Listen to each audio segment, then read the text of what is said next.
After Hours with Tommy Lugauer, 7 to midnight. WFAN, WFAN FM, WFAN FM HD1 New York, and Odyssey Sports Station. Evan Roberts. Tiki Barber. It's Evan and Tiki on WFAN, The Fan, 101.9 FM, and always live on the free Odyssey app. What up? Welcome to Thursday. Welcome to a matinee baseball day Thursday. The Yankees at 1 o'clock. The Mets at 1 o'clock. Tiki is back. Sean isn't. And Tiki, sometimes in baseball, things are very simple, but they're also complicated. The Yankees lost last night because they couldn't hit. Of course, that's been the same story for the last month. It's been wildly consistent how bad they are offensively, and I think last night, if you're sitting there and you're watching the TV, you're frustrated. Mm-hmm. And I don't think, and I'd love to give you a great answer at 10:01 in the morning. I'd love to come up with a solution. Right now, when you look at this offense and how consistently bad it's been, and obviously last night they don't score a run against Shane McClanahan and the Rays bullpen, there truly is no answer other than guys being better. Yeah, but that's so easy to say. It's like, why is the strikeout rate as high as it is for everybody? And it's not just the bad hitters, it's the good hitters as well. I mean, didn't they set a record 2 days ago when they had 17 strikeouts in 2 straight days. They did, but you know what they also did? They scored some runs. Right. And that's all that matters to me. But I think, forget the runs that were scored. It's ultimately an underlying issue. And at this point, if you're a Yankee fan, or just forget the fan, if you're the Yankees, what's the answer? Like, that's the problem. You start looking for people to blame. And it's easy to sit here and say, oh, well, Aaron Boone didn't do X, Y, or Z. But Aaron Boone's not taking at-bats. It's the approach is messed up. And I feel like I don't want to go, look at the hitting coach. I don't want to go look at, the bench coach. It does come down to the individual, but something's got to change, but I don't know how it changes for this team. That's what I mean by simple and complicated. Like, yes. It is simple to diagnose what's been wrong with the Yankees. There are so many stats that I could give you right now because they've been all over the place over the last few days on how inept the Yankee offense has been. One stat that was shown last night was the fact that they have now had a stretch of games in which they have scored 5 runs or less that matches the record in the history of the New York Yankees. Wow. Or the fact that their offense had 11 strikeouts or more and 0 walks in consecutive games for the first time ever. Like, I could give you more, but that's just like a taste of all the stats that prove what we already know, which is that their offense is bad. And so that's the simple part. Like, last night the Yankees lost because they couldn't score a run. The complicated part is, how do you fix it? Like, I always hear on this radio. Whose fault is it? Oh, everybody, but there is one guy that jumps out above everybody else. All right. Cody Bellinger. Why Cody? Because Cody... What's Cody doing? How's Cody affecting how, Paul Goldschmidt is hitting, going 0 for 30 or whatever that. Well, I'm not saying it's Jazz or why is it his fault? What was the question you just asked me? Let me reword the question. Who do you blame the most? Yeah, who do you blame the most? The most would be Cody Bellinger. That doesn't mean I don't blame Paul Goldschmidt, who's going through one of the worst offers in his career, or I don't blame just the bad luck of Aaron Judge being hurt. Like, there are a lot, or Austin Wells not being a Major League Baseball player. Mm-hmm. Like, there are a lot of people to blame for this. But if you just asked me and you said, all right, Ev, this is a historical offensive malaise the Yankees are in. Which player do you blame the most? Cody Bellinger's hitting 118 for the last 4 weeks. He's making a ton of money. Mm-hmm. He's been a really good, consistent Yankee until now. So, yeah, if you ask me to name a player I blame the most, my answer is Cody Bellinger. I would blame Judge for not being here, for not being available, but obviously he's not available. That's a cheating answer. It is a cheat answer. It's not a fair one, but the approach feels broken. And is it fatigue? Are they tired? Every year at the same time? July? That's what I don't get. Yeah. That's why it's hard to explain. It's the same story every single year. And I understand why Yankee fans get frustrated and don't really have a belief, despite how weak the American League is, that they actually have a chance to do anything this season. You know, the moment in last night's game that jumped out at me where I shrugged my shoulders as a baseball fan and said, wow, I don't have an answer to this. Because, like, the easy answer is Aaron Judge comes back. Right now, we are a ways from that happening. We have no update on when he's even going to get re-imaging, let alone return. I also don't think when we dive into the trade market over the next few days and weeks, there's a magic elixir there. So, truthfully, it's guys that are here performing better. Luis Ariz. Luis Ariz is a good fit, by the way. Yes. Like, I'm not against that. I don't think he's a magic elixir. I think he helps. But at least he's going to get a couple hits every night. Absolutely, and he won't add to the strikeout list that we've been talking about. But I'll tell you the moment in last night's game. And just to jump ahead, I don't know the Yankee turning point. We have that contest every day. In my brain, watching the game, the sequence to me that said, wow, I have no answers, was in the top of the second inning when Anthony Volpe, more on him later, dunked that base hit in the right field. And they had first and third one out with Max Schumann at the plate. And the Yankees listened to sports talk radio. They bunted? They listened to every 72-year-old caller that's ever called up this station to say, you know, the Yankees rely on the home run. They need to play little ball. And so they tried a safety squeeze with Max Schumann. And he didn't get the bunt down effectively. It was a bunt right back to the pitcher. Right to the pitcher. What, was a bad bunt? Just put it on any line, except for the main one right down the middle. Well, execution is a lot easier than theory. Yes, but how do you not know how to bunt? Well, that's the problem. That is the inherent problem. Whenever people say they've got to play more little ball, they tried. They tried to lay down a bunt with a safety squeeze. And guess what happened? The Tampa Bay Rays, to their credit, the buttoned-up team that they are, made the play. And then, right after the play was made, I said to myself, all right, well, you've got a chance to get a 2-out hit. Let me take a look at my scorecard. Who's coming to the plate? Oh, wait, it's Austin Wells. And that inning went away. Yes. And if you really think about the rest of the game, they didn't even have a lot of opportunities. They just got mowed down by a really good pitcher. So it's not even over-reliance on home runs. It's not they don't do enough little ball. It is just a flat-out aspect that they're not performing. And it's a top-to-bottom issue. There's no magic elixir. And it's frustrating. Do you think it's a mentality because of how weak the American League is? Like, they don't feel like they need to be playing great baseball. And so there's just a natural lull. There's a, we'll be okay. There is a, this doesn't matter right now because eventually Giancarlo Stanton will be back and Aaron Judge will be back and we'll go through a little break in the All-Star respite and we'll come back and we'll be invigorated. It almost feels like they're okay because they're okay. As bad as they've been, everything that we're talking about is 100% true. 34 strikeouts in 2 games, and they follow that up with 11 more. They've just been horribly bad. But they're still the second best team in the American League. No, by a lot. By a lot. By a lot. But they are sinking also. Of course. But it's almost like there's this resting on the cushion. Yeah. Just resting on the cushion right now. And if you don't have an urgency, you're never going to fix any of these things that ail you. So it's almost it's a mental thing because I can't point to anything physically. I can't look at and say I can't say Ben Rice is all of a sudden a terrible player or Cody Bellinger or Paul Goldschmidt or any of these guys. I can't say they're terrible baseball players. They're just in this malaise, and there's no reason for them to get out of it unless something pulls them out of it. I think that each individual has different reasons. So you mentioned Paul Goldschmidt. We'll go to him because he is going through a historic 0-4 right now. Yeah. And I've always been a big fan of Paul Goldschmidt. He's had a tremendous career, and he had a renaissance this year with the way he was playing.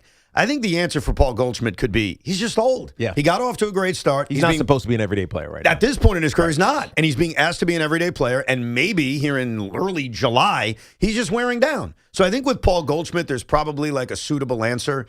I think with Cody Bellinger, and I tried to explore this yesterday, is it possible, and there's no metric to define this. It's one of the areas where as many new stats as there are, there's not a stat to define protection. There isn't a stat to define what Aaron Judge does to everyone else in the lineup. You can see it, you know it, right? But there is no stat. That's why a lot of the new age thought doesn't believe in protection. I disagree with them. I think protection matters. I think there's a really good chance that a part of Cody Bellinger's struggles is that Aaron Judge is not in the lineup. Yeah, I mean, that makes a lot of sense. If you just want to go look at, forget the Yankees for a second, you want to go look at your team, look what's happening with your leadoff hitter. A.J. Ewing's been fantastic. Yeah. Why? Because he's got Juan Soto sitting behind him. I think protection matters. It does. It absolutely does. But how about you do this, Evan? Yeah. In your geeky free time. Are you giving me homework right now? I'm giving you homework. 2 days away from vacation. Go ahead. Go create a metric. You know what? Do it on your vacation. Yeah. Don't do it the next day. Do it on your vacation when you should be playing with your kids and all other types of things. But so now you're telling me not to play with my kids. No, don't play with your kids. Do this. Go figure out a protection metric. Because I think that really is what is hurting the Yankees right now. There isn't that consistent, he's been here for years, he's an MVP threat in this lineup. Or even the Giancarlo Stanton threat where he could just run into something every now and then. The Yankees have good players, but they don't have great players right now. Yeah, the thing about Bellinger that's very complicated, and I haven't brought this up in a year and a half because I had no reason to, is when the Yankees signed him after the 2024 season, the warning about Cody Bellinger is if you look at his career, he's had insane inconsistencies. Like early in his career, he had a 9-WAR year, was an MVP player, had 47 home runs, won a Most Valuable Player award. He was amazing. And then within 2 years of that, he was a negative WAR player with 165 for the Dodgers, and they couldn't play him in the postseason. Then he goes to Chicago, and he resurrects his career. Then the year after that, he sinks a little bit. Not an awful season, but not nearly as good.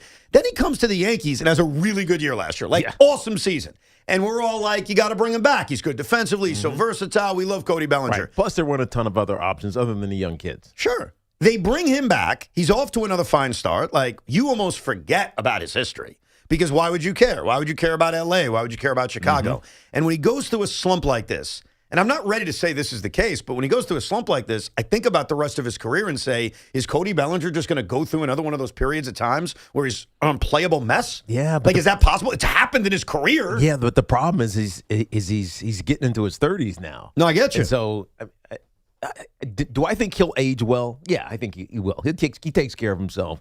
He has he's not like this violent swinger where you worry about, I don't know, physical issues because of how physically he plays the game, but he is getting into his 30s. Yeah. And the problem with your 30s is that sometimes you have a slump and it doesn't go away. Right. Now, I think it's still a small enough period of time, because let's give the facts about Cody Bellinger. His slump did not start exactly with Aaron Judge's injury. So Aaron Judge got hurt on May 31st, so it's a nice, easy June and so far of July. Right. For 2 weeks after Judge got hurt, Bellinger was fine. Right. He buoyed them a little And bit. the Yankees were fine. Right. Let's keep that in mind. Then the collapse began, and in the last, I think it's since June 17th. So you're talking about 3.5 weeks. Not a huge period of time, but certainly enough. He's hitting 118. Wow. Not 170, not 210, 118. He's been awful. That's almost hard to do. And so I'm being honest with you. I think we all are. None of us have an answer. Is it the protection of Judge? That's where I lean towards. Is Cody Bellinger going through just another period of time like he had in 2021 where he's an unplayable mess? I don't know. It's not enough period of time to jump to that conclusion.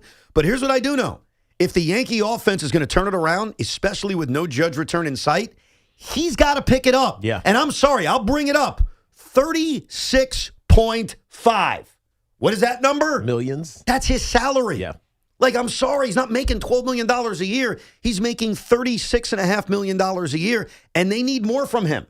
But last night was a great example of it. Try little ball. It doesn't work. Wait for the home run. It doesn't work. Get a good outing from Gerrit Cole, which they got. Not enough. And they get shut out by the Tampa Bay Rays. And you could find a million stats to describe what we already know. They're not hitting. Yeah. And the question is, what can you do to change it? And pitchers aren't going to save you. The pitchers can. They can. The rotation is good, but they can't save you if you can't score more than 3 runs. They can save you on certain nights. Yeah. Like, can you win games 2-1 with a rotation like this? Yeah. Yeah, but you sometimes need a Cam Schlittler night where he goes 8 innings and 8 strikeouts and gives up no runs. Plus, I'll give you a fact that you may never realized. A team has never won a game when scoring 0 runs. True story. And that was the Yankees last night. Now, I am a solution guy. Like, that's what's so frustrating. That's why I said the first thing I told you, the Yankee issues right now are so simple and complicated at the same time. They're simple in how to describe them. They're not hitting. They're complicated in how to fix it. There's no answer. So I tried to come up with an answer, You and did? I think I have something. Okay. All right? Now, before I tell you what it is, let's hear from the manager of the New York Yankees, because Aaron Boone last night was asked by Meredith Marakovich, hey, they're not hitting. Is there anything you could do? Like, is there anything crazy you could try to fix this lineup? Here's what Aaron Boone had to say about that. I'm not going to do extreme weird things. Like, these guys are really good players. They have real strengths, and we got to get them in those situations as much as we possibly can, and trust that they'll get going when they get in some good matchups and start winning some at bats. So he said he's not going to do anything extremely weird. Well, guess what? I'm extremely weird. So I have a hat. Okay. Inside this hat, by the way, it's a New York Nets hat. Inside that hat, you guessed it. Is this lineup bingo? Is 9 names. You damn right it's lineup bingo. The legendary story goes that Billy Martin picked a lineup out of a hat. Last year when the Mets were struggling, we tried it with the Mets, and you came away saying that's a great idea? No, that led to Tommy Lugauer suggesting you divide up the big hitters. Yeah, divide up the good hitters, right. Pete Alonso. Just spread them out throughout the Luke lineup. Evening. Yeah. So I have taken the 9 for now, everyday players of the New York Yankees. And I put their name in a hat. And when we come back, we will pull the names out, and we will see if this is the lineup that Aaron Boone should try today. Because I get the point. He doesn't want to do anything too weird. What can you do? There's no great answer. So the only answer I could come up with is to go back to the 70s and just copy Billy Martin.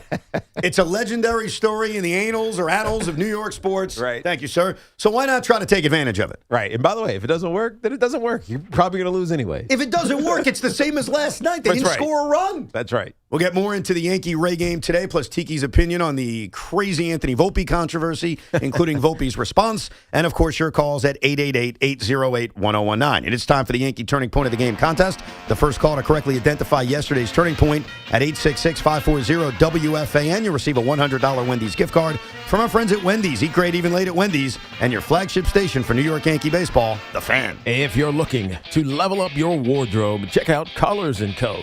You might have seen them on Shark Tank where they landed a deal with Mark Cuban. They're the team behind the dress color polo that sold over 1 million shirts. Well, now they've launched a Maverick Performance Blazer, and this thing is legit. Sharp, lightweight, and completely wrinkle-resistant, making it perfect for travel. Just pack it up and it comes out looking fresh. Plus, get smart features like security zip pockets, a sunglasses loop, and an optional pocket square. So hit up my friends at Collars & Co. and use code TIKI to get 20% off. That's at collarsandco.com. Our friends at Town Fair Tire remind you, at Town Fair Tire, you always get the guaranteed lowest price on name brand tires from Connecticut to Maine. Nobody beats Town Fair Tire. Nobody. I botched it again. And this portion of the program is sponsored by Bet365 and also sponsored by Crystal Geyser Alpine Spring Water. The road to kickoff 2026 starts now. From off-season moves to position battles and the biggest storylines surrounding the Giants and Jets, WFAN is getting you ready for football season. Expert analysis, breaking news, insider insight. Football lives here. WFAN. With Bet365 early payout, you win even if they lose. Get paid out instantly when your team goes up big, even if they blow the lead later. Bet365. Winning is everything. Gambling problem? Call 1-800-GAMBLER. 21 plus only. Must be physically located in New Jersey. Here's a World Soccer Championship recap. Brought to you by Lowe's. Members get more at Lowe's, and by the first ever Infiniti QX65. Trailing 2-0 deep into the second half, it looked like defending champion Argentina was on its way out to Egypt, and then Lionel Messi stepped in with a goal and an assist to lead Argentina to a 3-2 come-from-behind win. There is more video review controversy with an apparent goal by Egypt ruled out after a lengthy review. I'm Mike Conti. Bring the flavor to the World Soccer Championship with Crush Orange Soda. Crush is the perfect pick for every match, highlight, and game-winning goal. Make every match even sweeter with Crush Orange Soda. Fight night is this Saturday night, and there's no better place to trade the action than Kalshi, America's #1 prediction market platform. Conor McGregor is back and is currently trading at 36% to win the fight, meaning a $100 trade pays out $265 if he's able to take down Max Holloway. In the co-main event, Paddy Pimblett is currently trading at 44% to win his fight, meaning a $100 trade pays out $218 if he's able to take down Benoit Saint-Denis. On Kalshi, you're trading against peers in a live market, meaning there's no house. And as the probability changes, you can buy in and out of your position. For a limited time, download the Kalshi app and use code CMAC, that's CMAC, to get $10 when you trade 10. KALSHI Kalshi. Trade on anything. 18 plus only. Restrictions and eligibility requirements apply. Event contract trading involves risk and may not be suitable for all investors. Prizes, values, and available markets may differ from those mentioned. For more information, see kalshi.com/regulatory. Hi, I'm Patty, founder of Awesome Tex. I started with a big idea to give old clothes a new life by turning them into recycled fibers and threads. Everyone told me that this was going to be impossible, but Chase for Business believed in me. They gave me a lot of guidance from the beginning. Get financial guidance from bankers in the New York community and convenient digital tools all in one place. Learn more at chaseforbusiness.com. Make more of what's yours. Real customers compensated. JP Morgan Chase Bank, NA member FDIC. Orgavada Zona? Is that a word? In the 2026 Kia Sportage Turbo Hybrid, it might as well be, because it can be one road trip. It's all about turbocharged power and hybrid efficiency working together.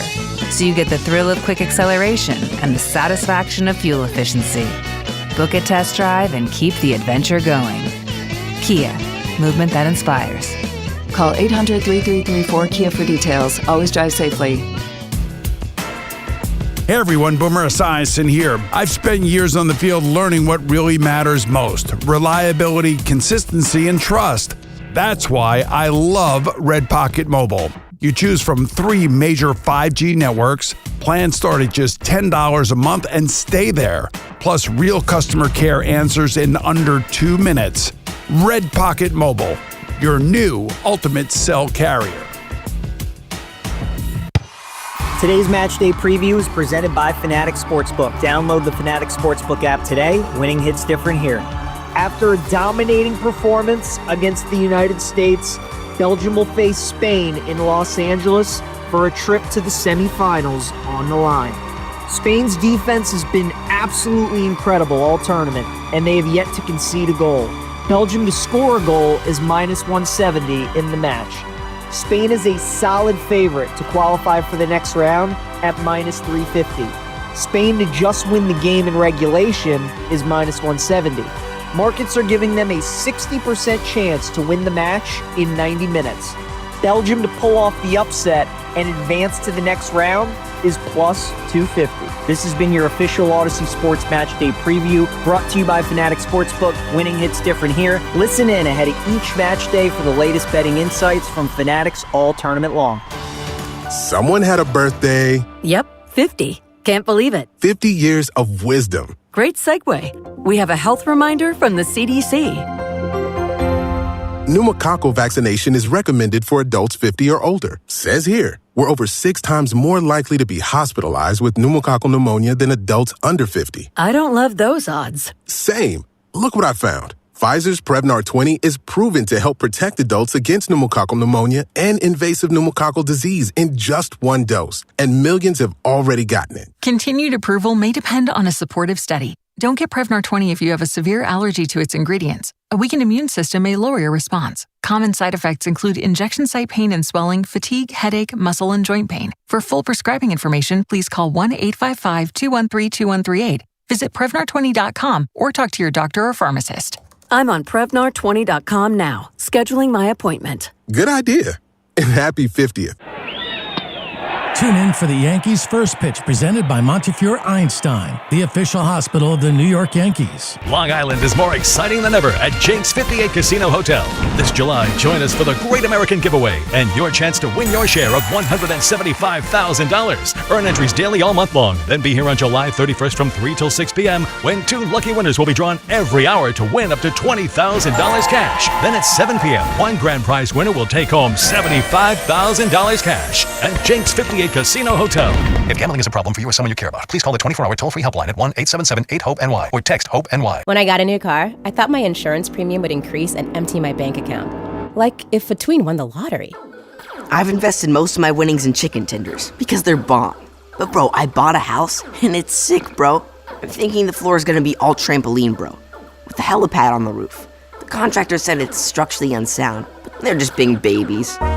But switching to Geico saved me hundreds, so my bank account is safe. It feels good to save some hard-earned cash. It feels good to Geico. It's a Yingling thing. Watching the grill like it's the championship game. Yelling at the ref as if he can hear you. Sipping a Yingling traditional lager and feeling like the MVP. Brewing America's lager for nearly 200 years.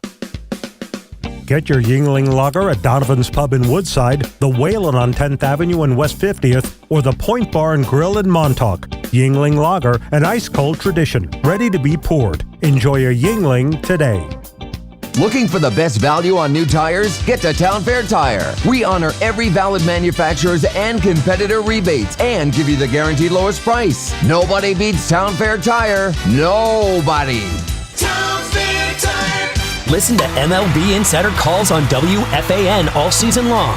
Presented by Grainger. For the ones who get it done, Grainger offers the professional-grade products you need, delivered when and where you need them. Call, click Grainger.com, or just stop by. The conversation never stops on The Carton Show. Join Craig Carton and Chris McMonagle weekdays from 2 to 7. Call 888-808-1019. The WFAN phone line is powered by Paramount Plus. Paramount Plus presents the biggest summer in UFC history. And this Fan Focus is brought to you by Chef IQ. Watch the game, not the grill. ChefIQ.com. So you're talking about the Yankees' struggles recently. From Katie Sharp on Twitter, over the last 4 games, the Yankees have 3 walks, 52 strikeouts, 10 runs, and 25 hits. They're now the only team since 1898 to have a 4-game span with 3 or fewer walks, 10 or fewer runs, 25 or fewer hits, and at least 50 strikeouts. So historically bad stretch offensively here for the Yanks. I feel like we're piling on now. We're just creating new stats to explain what we all know, which is they're not hitting. And it all goes back to 1898. So there was one team in 1898 that was really going through it. Yeah, I'm sure. It's unbelievable. So I want to offer a solution to the Yankee offensive struggles, which have been going on for a while now. And so we did this last year with the Mets. Obviously, Billy Martin created this back in the 70s, as the legend goes. I have taken the 9 everyday New York Yankees, and I've put their names in a hat, okay? We are going to pull them out and build a brand new New York Yankee lineup. You're going to pull? You know what? My son Spence is here. Spence, can you come over here, buddy? Come help us. He's going to pull each name out. Put the wrestling figures down. Yes. Unless you have CM Punk over there. He does not have CM Punk. You don't have CM Punk. Not a fan of CM Punk, Teak. All right, pull one piece of paper out and hand it to Dad. Are you ready? Thank you. Leading off for the New York Yankees. Leading off, Jason Dominguez. That's actually not bad. I'll take that. All right. Let me keep it. Pull up another name. Oh, you got to keep going, Spence. Batting second for the New York Yankees. This is actually going to work out. Paul Goldschmidt. Okay. This is an all right lineup so far. Give me the You third. love this stuff. We do love this, Booney. Batting third Better for than the you're managing right now. Batting third for the New York Yankees, center fielder Trent Grisham. Okay. So far, so good. Give me the cleanup hitter there, Spency. Batting Don't tell me it's not Schumann. Batting cleanup for the New York Yankees, the shortstop, Jose Caballero. Okay, no, that's all right, too. I don't know. That's all right. What do we talk? It's good. Batting fifth for the New York Yankees in our makeshift lineup, Jazz Chisholm. Okay. Kind of sucks, actually. Dude, are you cheating over there? He has no idea. Are you cheating, Spence? Batting sixth for the New York Yankees, left fielder Cody Bellinger. It's a long-ass season. So far, so good. I actually could see this lineup. Batting seventh for the New York Yankees, Ben Rice. That's a little late, a little deep in the lineup for him. But What name was it, Spence? Ben Rice. Very good. Who's next? We've got Ryan McMahon. Okay. All right. That means Austin Wells is going to be 9. And batting ninth, the catcher, Austin Wells. Okay. This is an all right lineup. So do you like that? You did a good job, Spence. Oh, wait, there's one more name. Oh, no, it was Austin Wells. We got it. Good job, buddy. Yeah, you can take the hat. You can take the hat back, yes. It is your hat. It's a Nets hat. Let me Good have for the you. last piece. Oh, yeah, hold because on. I have it lined up. Austin so the Wells. order is Jason Dominguez leading off, Goldie batting second, Grissom, Caballero and cleanup, Jazz Chisholm, and the 5-hole, Cody Bellinger, Ben Rice, Ryan McMahon, and Austin Wells. I'll tell you, your bottom Kind of sucks, actually. The only thing is Rice down in 7 that's the only one. That's the faux pas. That's the honestly, faux pas. But everything else kind of works. If you could just flip like Ben Rice and Paul Goldschmidt, Or Rice and Grisham. Or Rice and Grisham. Yeah, I agree. That's what I would do. That is your pull it out of your ass or a hat lineup for the New York Yankees. We'll let you know when the lineup is posted in the next hour or so if Aaron Boone took our advice. It will not be this. Why? You guys are dumb. Aaron Boone, you heard us. We did just, you know what? If it doesn't work, blame us. Exactly. Stick to football, Barber. Oh, shut up, Aaron. And here's the best part. Like, I think a part of making a lineup where you take someone making $36 million a year and dropping him as the conversation. Well, there is no conversation. It's simply, I pulled it out of a hat. Like, you can't be mad. Right. You can't have your ego hurt. Like, this was literally pulled out of a hat. But there's nothing wrong with this if Booney wants to try it. So we'll let you know if he does. Let's get back to your calls, 888-808-1019. We will lead it off on this fine Thursday with John in New Windsor. Good morning, John. Hey, John. Good morning, Evan and Tiki. How you doing? All's well. Good. I can't take it anymore with this Yankee team. It's the same thing every single year. Oh, we'll win the division, maybe make the wild card. We'll beat an AL Central team in the first round, and then we'll get bounced. It's the same rinse and repeat, and I cannot take it. I can't do it. So how do you change it? How do you change it? If you were in charge in any capacity, what would you do, John? This sounds crazy. I'm trading Jazz Chisholm. Okay. I'm trading Trent Grisham. I'm trading Paul Gold. I'm trading anybody on a short contract, and I'm getting back some prospects. And I'm almost like restarting. I can't take it. I'd rather have them have a down year the rest of the year, get rid of talent, outside of Judge, Cole, all the obvious talent we want to keep. But right. I'd almost just punt this year. I know that sounds crazy. Yeah, but they have a chance to win the American League this year. This is what That's happens. why it's hard to. Look. I know what John is saying, and I completely feel it. It's like, dude, this is hopeless anyway. They're not helpless, but it's hopeless because we know that at some point, all of these issues that are rearing their heads right now are going to come back in the postseason. And there's a chance he's going to be right. Like everything you described is they're going to win a wild card. Right. They're going to beat an AL Central team in the wild card series, and then they're going to lose the divisional series to Tampa Bay. And so you might as well just say, screw it. Right. Let's just reset. Right. Or not reset, but let's just retool a little bit. Even if we don't go far, we expect ourselves not to go far. But the problem is the American League is so vulnerable, even though they're crappy. If the playoffs started down, do you think that any of these teams could actually, and let's say Aaron Judge is back, Giancarlo Stanton as well, these teams aren't competing with the Yankees. They shouldn't compete with the Yankees. They're playing the Rays in the division series. That's the whole problem with this. And that's where he's right with the first part of what he says, or at least he's perceived to be right, that this is the same story, and it is. We went over this yesterday, Tiki. It was unbelievable. The Yankees go through a funk every year at the same time, and it's unusual. We went through other good baseball teams over the last 5 years. Teams do not go through this. This is not normal what the Yankees are going through. Not for good teams. For good teams. For teams that win 90 games or more. I was citing some great analysis by my favorite Yankee Twitter account, Yankee Slut, and they did a great job breaking this whole thing down. So we admit this is normal for the Yankees, abnormal for good teams. And I get that the roadmap may be exactly what our last caller laid out. With all that said, you cannot sell and punt. That's crazy because it's predictable until it's not.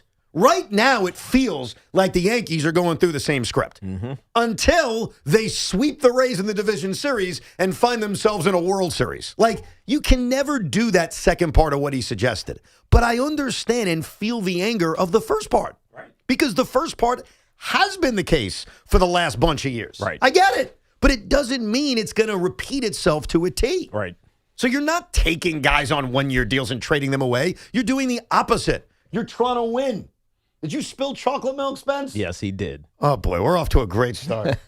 Remember, you may get suspended again, son. So we got to be careful. Don't get yourself suspended, Spence. Yeah, you weren't here. We like you in studio. You weren't here for it last year, Tiki. Spence had one appearance here at WFAN, and he... I want dollars. He was screaming, I want dollars. He was doing that. I want dollars. And he literally got suspended by management. Yeah. Do mess. Those are drops, by the way. This is not Spence doing it again, just for the record. So this is like a trial period for him to see if he can come to work with that. So far, it's only a slight spill. It was a slight, and he's cleaning it. Good job. You do more than Craig already does. Good job out of you. That's true. That's true. Let's go to Frank in Syosset. What's up, Frank? Hey, Frank. Yeah, hi, guys. I know you've allowed me to come on and talk about the Yankees a lot. I'll make it short. I appreciate it. I think Tiki's got something there. Tiki, I do think they're tired to an extent.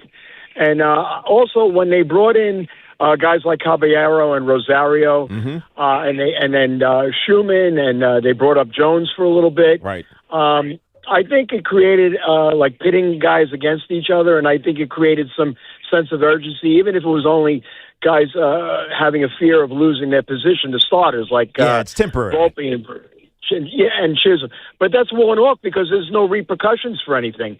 There's no price to pay for anything. Volpe's still got his job, and Chisholm's still got his job, sucking on lollipops. What are they giving him? $10 million a year? They're giving him $10 million a year. I think. Well, he's in a contract here. He's in a contract here, Jazz. He's also like, forget Volpe for a second, because Volpe has lost his job. I mean, Jose Caballero starts at shortstop more times than not. Yeah, and the only reason he doesn't is because the Yankees have issues in other spots that Jose Caballero can fill. Right, like yesterday, we're going to start him at second base. And I mentioned this on the show yesterday. Volpe should have started. He actually had good career numbers against McClanahan and did get a base hit against him. But the Jazz Chisholm thing, let's go to him.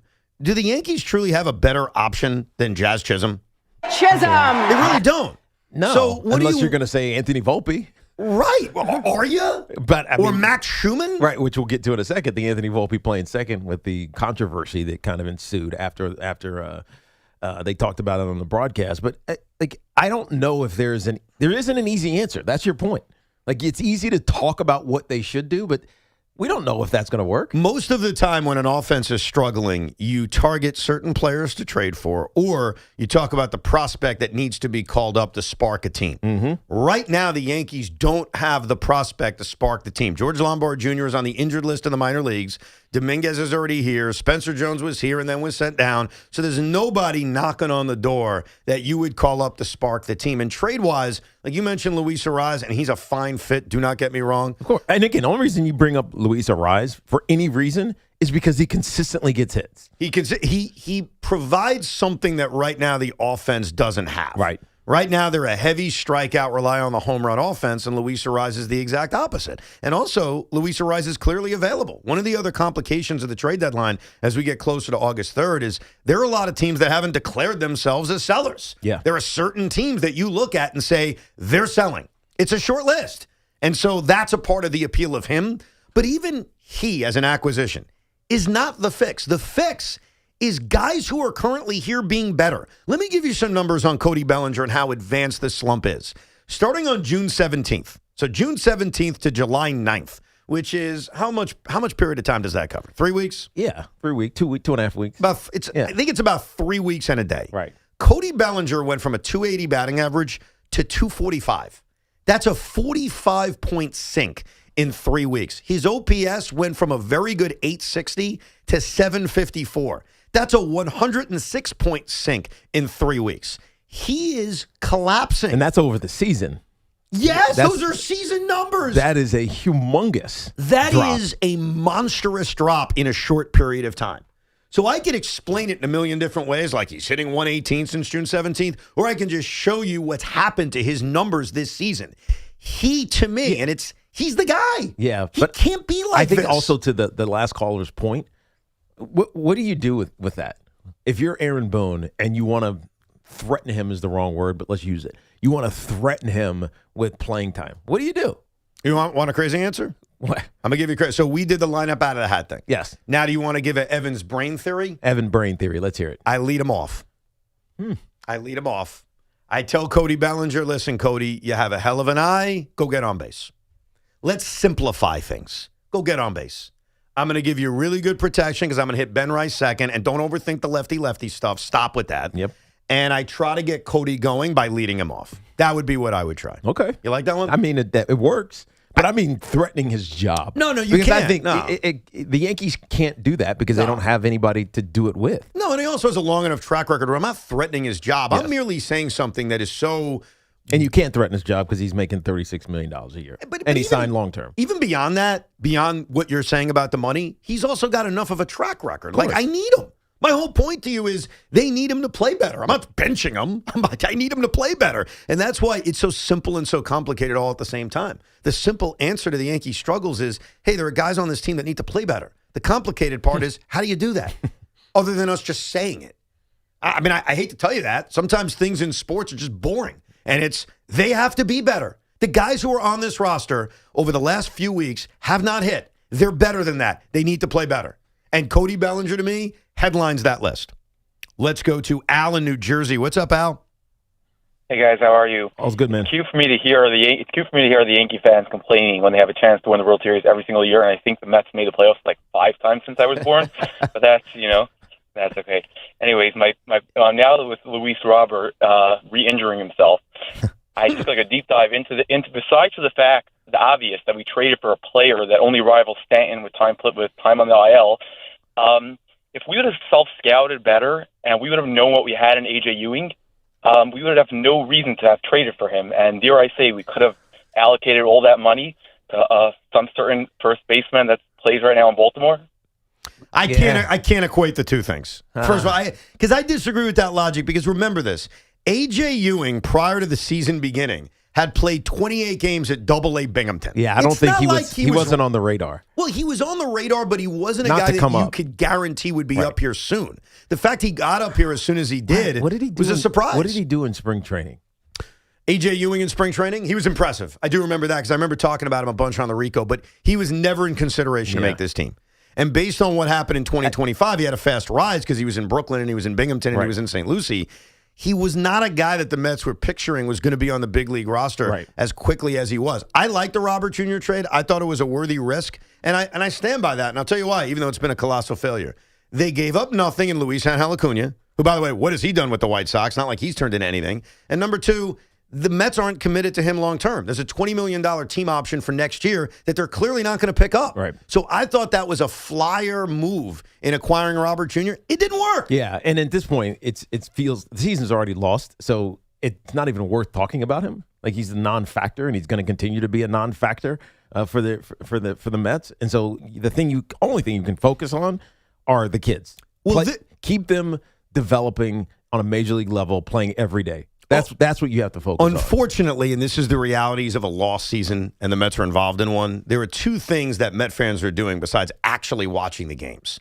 Like, I watched last night's game. I'll do a Rico on it later tonight, and I'll break it down. But for most Met fans, they're no longer interested in that. They're interested in two things: the trade deadline and relitigating the offseason that led to this.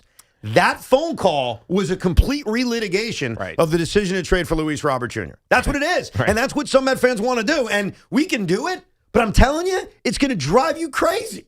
It's just going to drive you nuts. Because there's nothing you can do about it. Right. Oh, we should have, if we had brought up this, like, it doesn't matter. At this point, it doesn't matter. The season is lost. It doesn't matter. The only thing you can do is hope that they play good baseball during stretches. The big one the other day was Ryan O'Hearn had a 3-home run, 10 RBI game, and so that leads to jokes. Yankee fans even made jokes too. So I'll start with the Yankees before I get to the Mets. The Yankee fan joke was Ryan O'Hearn had as many RBIs in a game as Austin Wells has had this entire season. Funny joke, right? The Met fan joke is, why didn't we sign Ryan O'Hearn to play first base instead of the cavalcade of what they decided? Right. And you know what? It's all true. It's fine. I remember talking about Ryan O'Hearn on Rico's. It doesn't matter. They didn't sign him. Like, what are we doing? We're going to beat our head against the wall? I listened to Tommy for 5 minutes the other night, and I literally tuned in to hear him say, well, you know, if David Stearns had signed Ryan O'Hearn, would we still be bitching about Pete Alonso? Yes. And I'm thinking to myself, yes. But they didn't sign Ryan O'Hearn. Luke Evening. You would be, because he probably would fail as a Met. That's a different angle to it. Ryan O'Hearn wouldn't have had a 3-home run, 10 RBI game. Right. The point is, those are the two things Met fans are looking at. They're no longer caring about the day-to-day of the game. No. Though if you do, download the Rico Bronya every couple of days. They're living in the alternative universe. Right. That's what the Met fan has to do right now. There is a version of me that is celebrating the Mets' success right now. And because of this, David Stearns did something else, and they're great. Like, the big one the other day was, I was at the game with my oldest son, the rain, misty 16-12 loss. And the crowd, apparently, because I didn't even hear it, started chanting Brandon Nimmo's name. And that has caused a major discourse of people saying, Brandon Nimmo sucks, look at the outfield now, why are you chanting about Nimmo? And what I'm trying to carefully explain to people is that I think we're taking that too literal. And I think you even did, based on your facial reaction.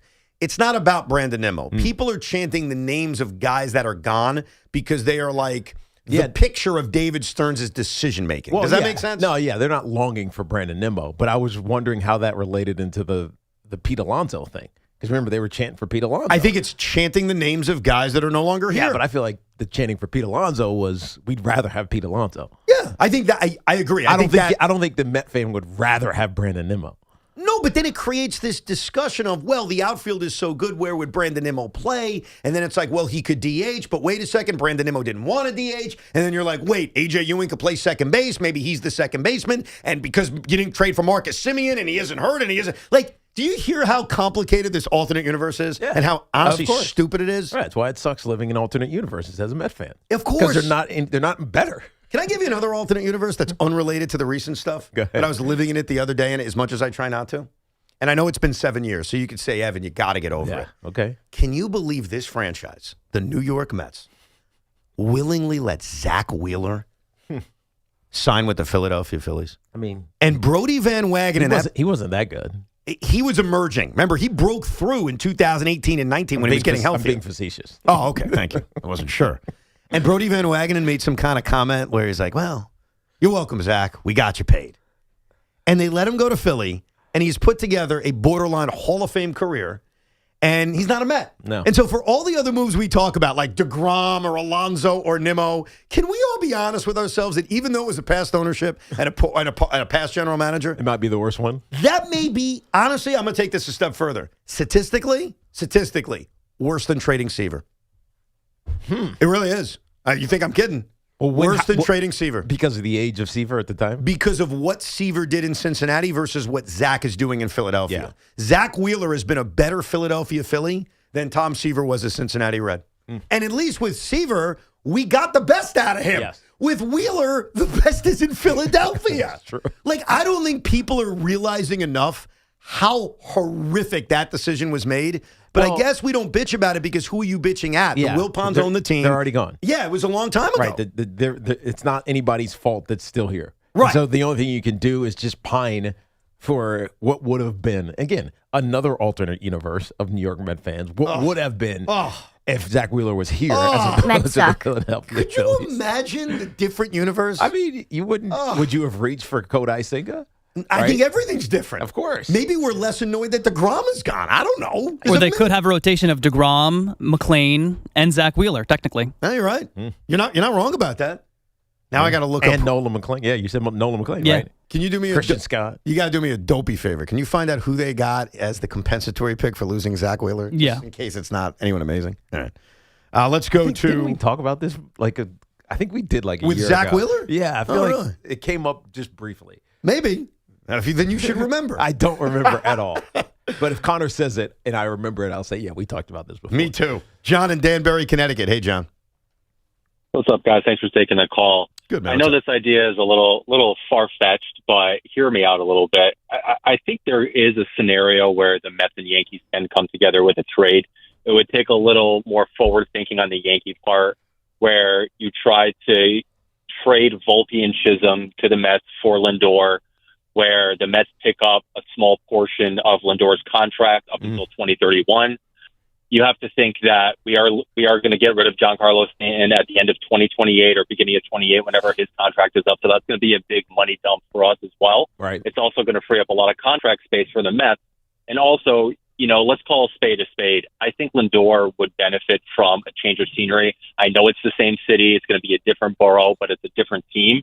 And I think that could possibly reignite him a little bit, give him a little less stress from all the noise that's going on with the whole Soto thing and whether they like each other or not. But I think there is a scenario where I think it could work for both teams, where it could make sense, especially in the long term. That's not the scenario, though. Yeah. Like you tried to create one where, the Mets get some relief on the long-term nature of the contract. You are not drawing me or anyone else in by your centerpiece being Anthony Volpe and a free agent to be in Jazz Chisholm. Like, come on, what are we doing? No. I have zero interest in that trade. And if your answer is, well, Lindor has less value than you think, my answer is, well, that's why I'm not trading him. All right. This is like a circle of hell. If the argument is his contract is untradeable, fine. I'm not trading it. And I think that point that he needs a change of scenery, he's played a handful of games this season. That's it. Right. That's what we're judging it on. And it feels like, well, first of all, it's the injury that's derailing whatever this season was going to be for Francisco Lindor, as even in this complicated leadership environment thing that we've been talking about all season long. But I think this is what has been communicated about their relationship, meaning Juan Soto and Francisco Lindor. Sometimes it does take time. And you hope that you see some of the thawing. Like, weren't they holding hands walking off the field the other day? They were laughing. Yeah, they were holding hands. You know what they were laughing at? They were getting ready to kiss on their date. Yeah, like all that's right. that stuff. They were laughing at all the schmucks that went to the game to watch him. Yeah, his analogy, not mine, by the way. Yes. And so I think in time, maybe this is okay with Lindor. And you don't have to sell him. I have no interest in selling him. I think why would you? He's always been such a great leader for this team. What makes you think that things are going to be different just because Juan Soto's here? And forget leader, a really good player. Like last season, even in a bad year, he was an all-star for the first time as a Met. He got MVP votes. He had 31 home runs. He had an 800 OPS. He was a 6-WAR player. Like he had a pretty good year last year. This season is a 36-game mosh. Like that's what we're judging it on? We're judging a change of scenery based on that? I think this idea in this discourse is completely out of whack. It's just completely out of whack. Because I'm open to making the team better, so I'm open to anything that would make the team better. I don't see any scenario where trading or selling off Lindor at the bottom of his value would make them better. Now, if the argument or the question is... you'd have to give him away. I'm not doing that. He's hitting 211. Yeah, but last year he was a 6-WAR player with 31 home runs. He had a 30-30 year. Why would I give that player away? You wouldn't. If the question is on the other side, hey, I'm a Yankee fan, would the Yankees take on Lindor's contract? That's a more complicated and different question. I think the answer would be no. No, I don't think so either. The Yankees have shown no interest in taking back any kind of shortstop over the last few years. Especially with George Lombard sitting in the wings. You're potentially being your shortstop of the future. But you know what the problem with that answer, Teak, is? You're right. By the way, I'm not arguing with you. For the last few years, the reason they didn't go after Trey Turner and the reason they didn't go after Corey Seager, and maybe even the reason they didn't try to trade for Lindor, was the idea of we have Volpe. So now we're going to do the same thing with we have Lombard? Yeah, but... You're never going to go out and get a really good shortstop if one is somehow made available? I don't know. Lombard seems like a different prospect than Anthony Volpe. I think they always seem different to you. He just feels different. I don't know why. I think the hype got to Anthony Volpe, obviously, and he just never really was that great of a player, especially as a hitter. He was obviously as a fielder winning a Gold Glove, but as a hitter, he never was going to be a 30-home run guy. So we mentioned earlier that maybe Aaron Boone should pull the lineup out of a hat. And then I said to you, hey, if I'm just using my brain and not a hat, I would do something drastic to get Cody Bellinger going. I would lead him off. We did it, by the way. We did it because they're doing something drastic with Cody Bellinger. We'll tell you what it is next. By the way, guys, the Mets received Isaiah Green as the compensatory pick for Zach Wheeler. He never played in the major leagues. I was going to say, who the hell is that? No, we did not do this. Never once made it to the big leagues. There you go. So unlike Mike Hampton, who turned into David Wright, or Jacob deGrom, who turned into A.J. Ewing. That's what we did. Oh, deGrom? We did deGrom. That's what we did. Yeah. Other than those ones, and those get a lot of attention, rightfully so. Of course. Hampton into David Wright, deGrom into A.J. Ewing. Zach Wheeler turned into Cole. Turned into, not Gerrit Cole. No. Like a lump of coal. No offense to Isaiah, who I don't know much about. Yeah, no offense to bad kids on Christmas either. That is, I'm telling you right now, put this in your pipe and smoke it. I got to throw this at Beningo next time I talk to him. Letting Zach Wheeler go will go down in history if we're being fair and we're analyzing it, not the emotional attachment. It will go down worse than trading Tom Seaver. I can't take it. It's true. Not even making it up. We'll tell you the major change Aaron Boone made around Cody Bellinger, plus we examine the latest on the Anthony Volpe controversy, and we talk to you. 888-808-1019. Who's Hot in Baseball, sponsored by Petro Home Services. You guys will get a chance to see him real soon. Washington's James Wood is hot. He batted .400, hit 4 home runs, and drove in 9 runs over the last week. Don't let your AC strike out this summer. Tyler Tolbert, too, needs honorable mention. Had 12 straight hits for Kansas City. Petro's tune-up and repair team has you covered. Go with your local HVAC pros. Go with Petro. For special offers, go to petro.com, petro.com. Tiki Barber here. The United States, unfortunately, is knocked out of the world's big tournament, but there's still lots to root for. Mbappe's still around. Erling Haaland of Norway. Messi's still in it, as is England. So when it comes to getting the latest information on that world game, you got to trust the global leader in science and technology, engineering, math, and more at the New Jersey Institute of Technology. NJIT's Martin Tuckman School of Management has developed a digital dashboard for tracking all things fan, from fan sentiment to hashtags. Anything you need to know about the World Cup, you can find it right there. You can get the most useful, up-to-the-minute local information for this massive global event at njit-worldcup.com. That's njit-worldcup.com. This is an Odyssey Sports Minute. I know. Here we are. It's the 2027 season, and I can't quit the Cincinnati Bengals. I just can't get enough of Joe Burrow. I can't get enough of Jamar Chase. I can't get enough of T. Higgins. Did I mention Chase Brown? Did I mention the fact that they are much improved on defense? I know they have destroyed bettors each of the last 2 years. Jumping back in, it's going to be a big year in Cincinnati.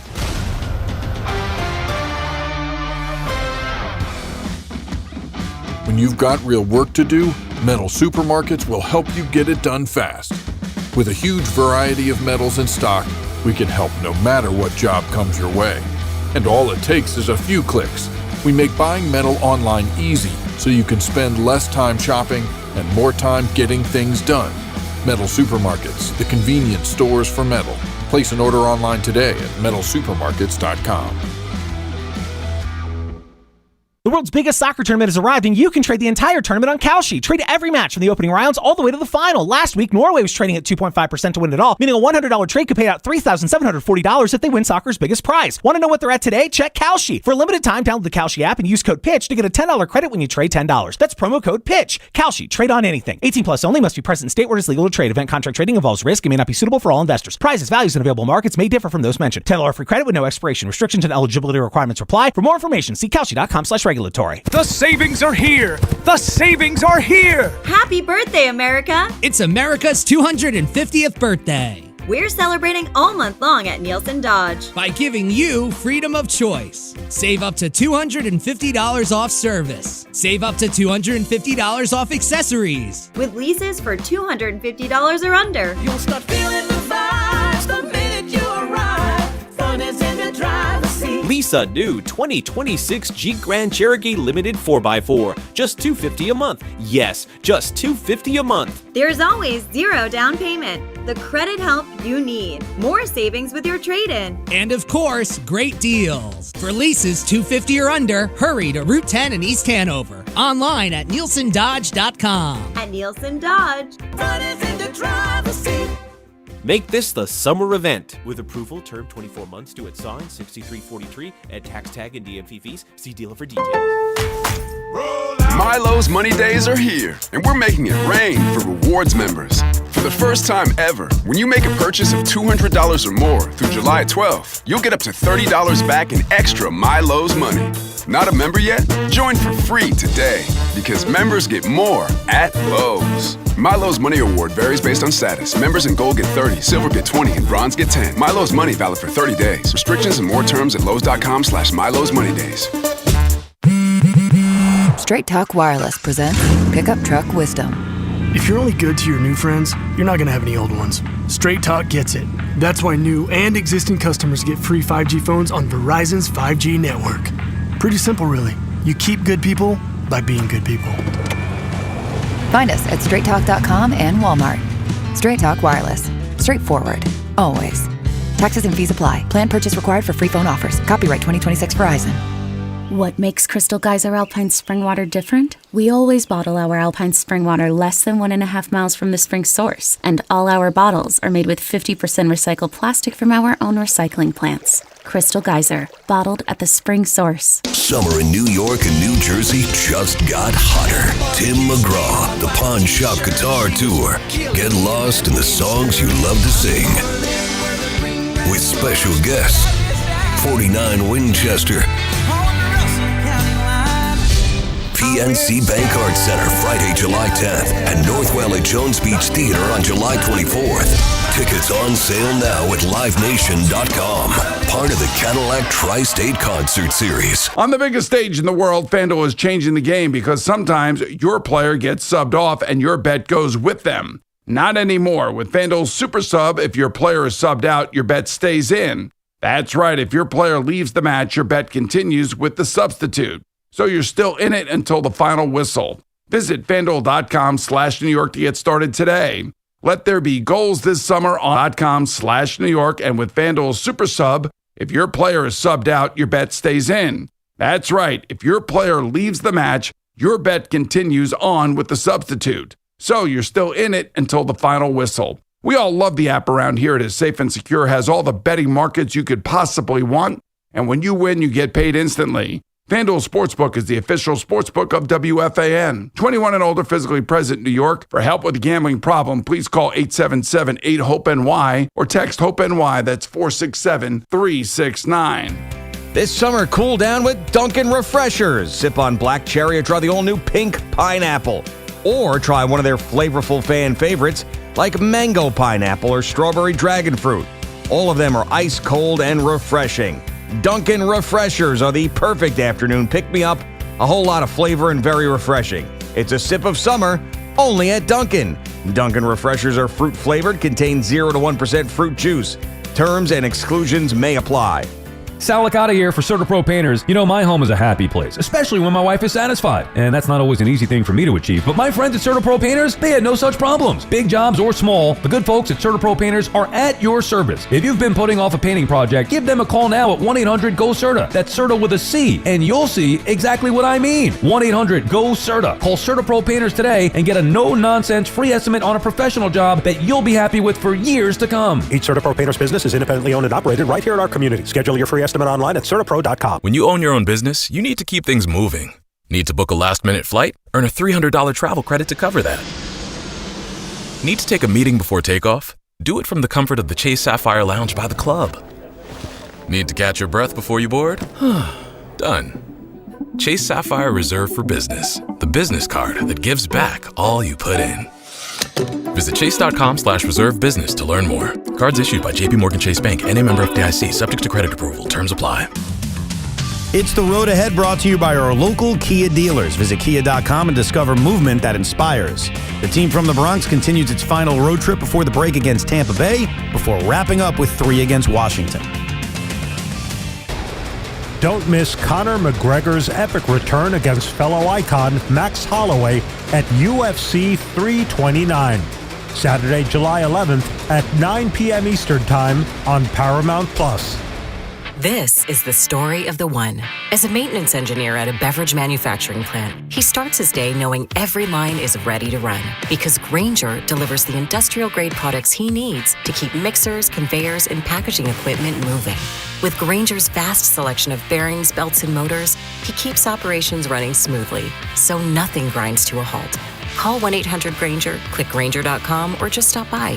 Grainger, for the ones who get it done.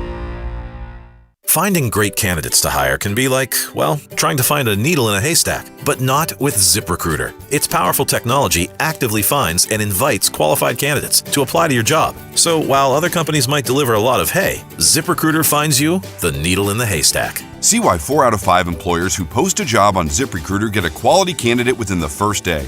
Try ZipRecruiter for free at ZipRecruiter.com/team. That's ZipRecruiter.com/team. ZipRecruiter. The Mega Millions jackpot is now up to $604 million. It only takes one ticket to walk away with a big win. Get yours today. Anything can happen in Jersey. Talk sports after hours with Tommy Lugauer, 7 to midnight. WFAN, WFAN FM, WFAN FM HD1 New York, an Odyssey sports station.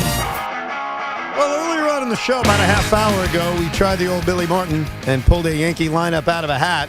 Aaron Boone is askew doing that. He has decided not to do that. But he did make a major change around Cody Bellinger, who has been, in my opinion, the face of their batting miscues right now. He is batting cleanup, but for the first time this season, he is starting at first base. How about that, Tiki? That is interesting. Is that well, who's playing?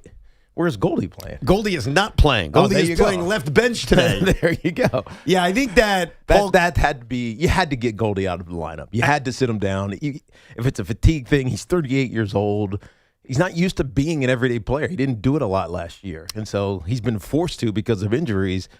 He just needs a break. He does. They are facing a right-hander in Drew Rasmussen, so that has a little bit to do with it as well. But even against lefties, he's not hitting lefties. I mean, when you go 0 for 34, whatever it's up to now, you're not hitting anybody.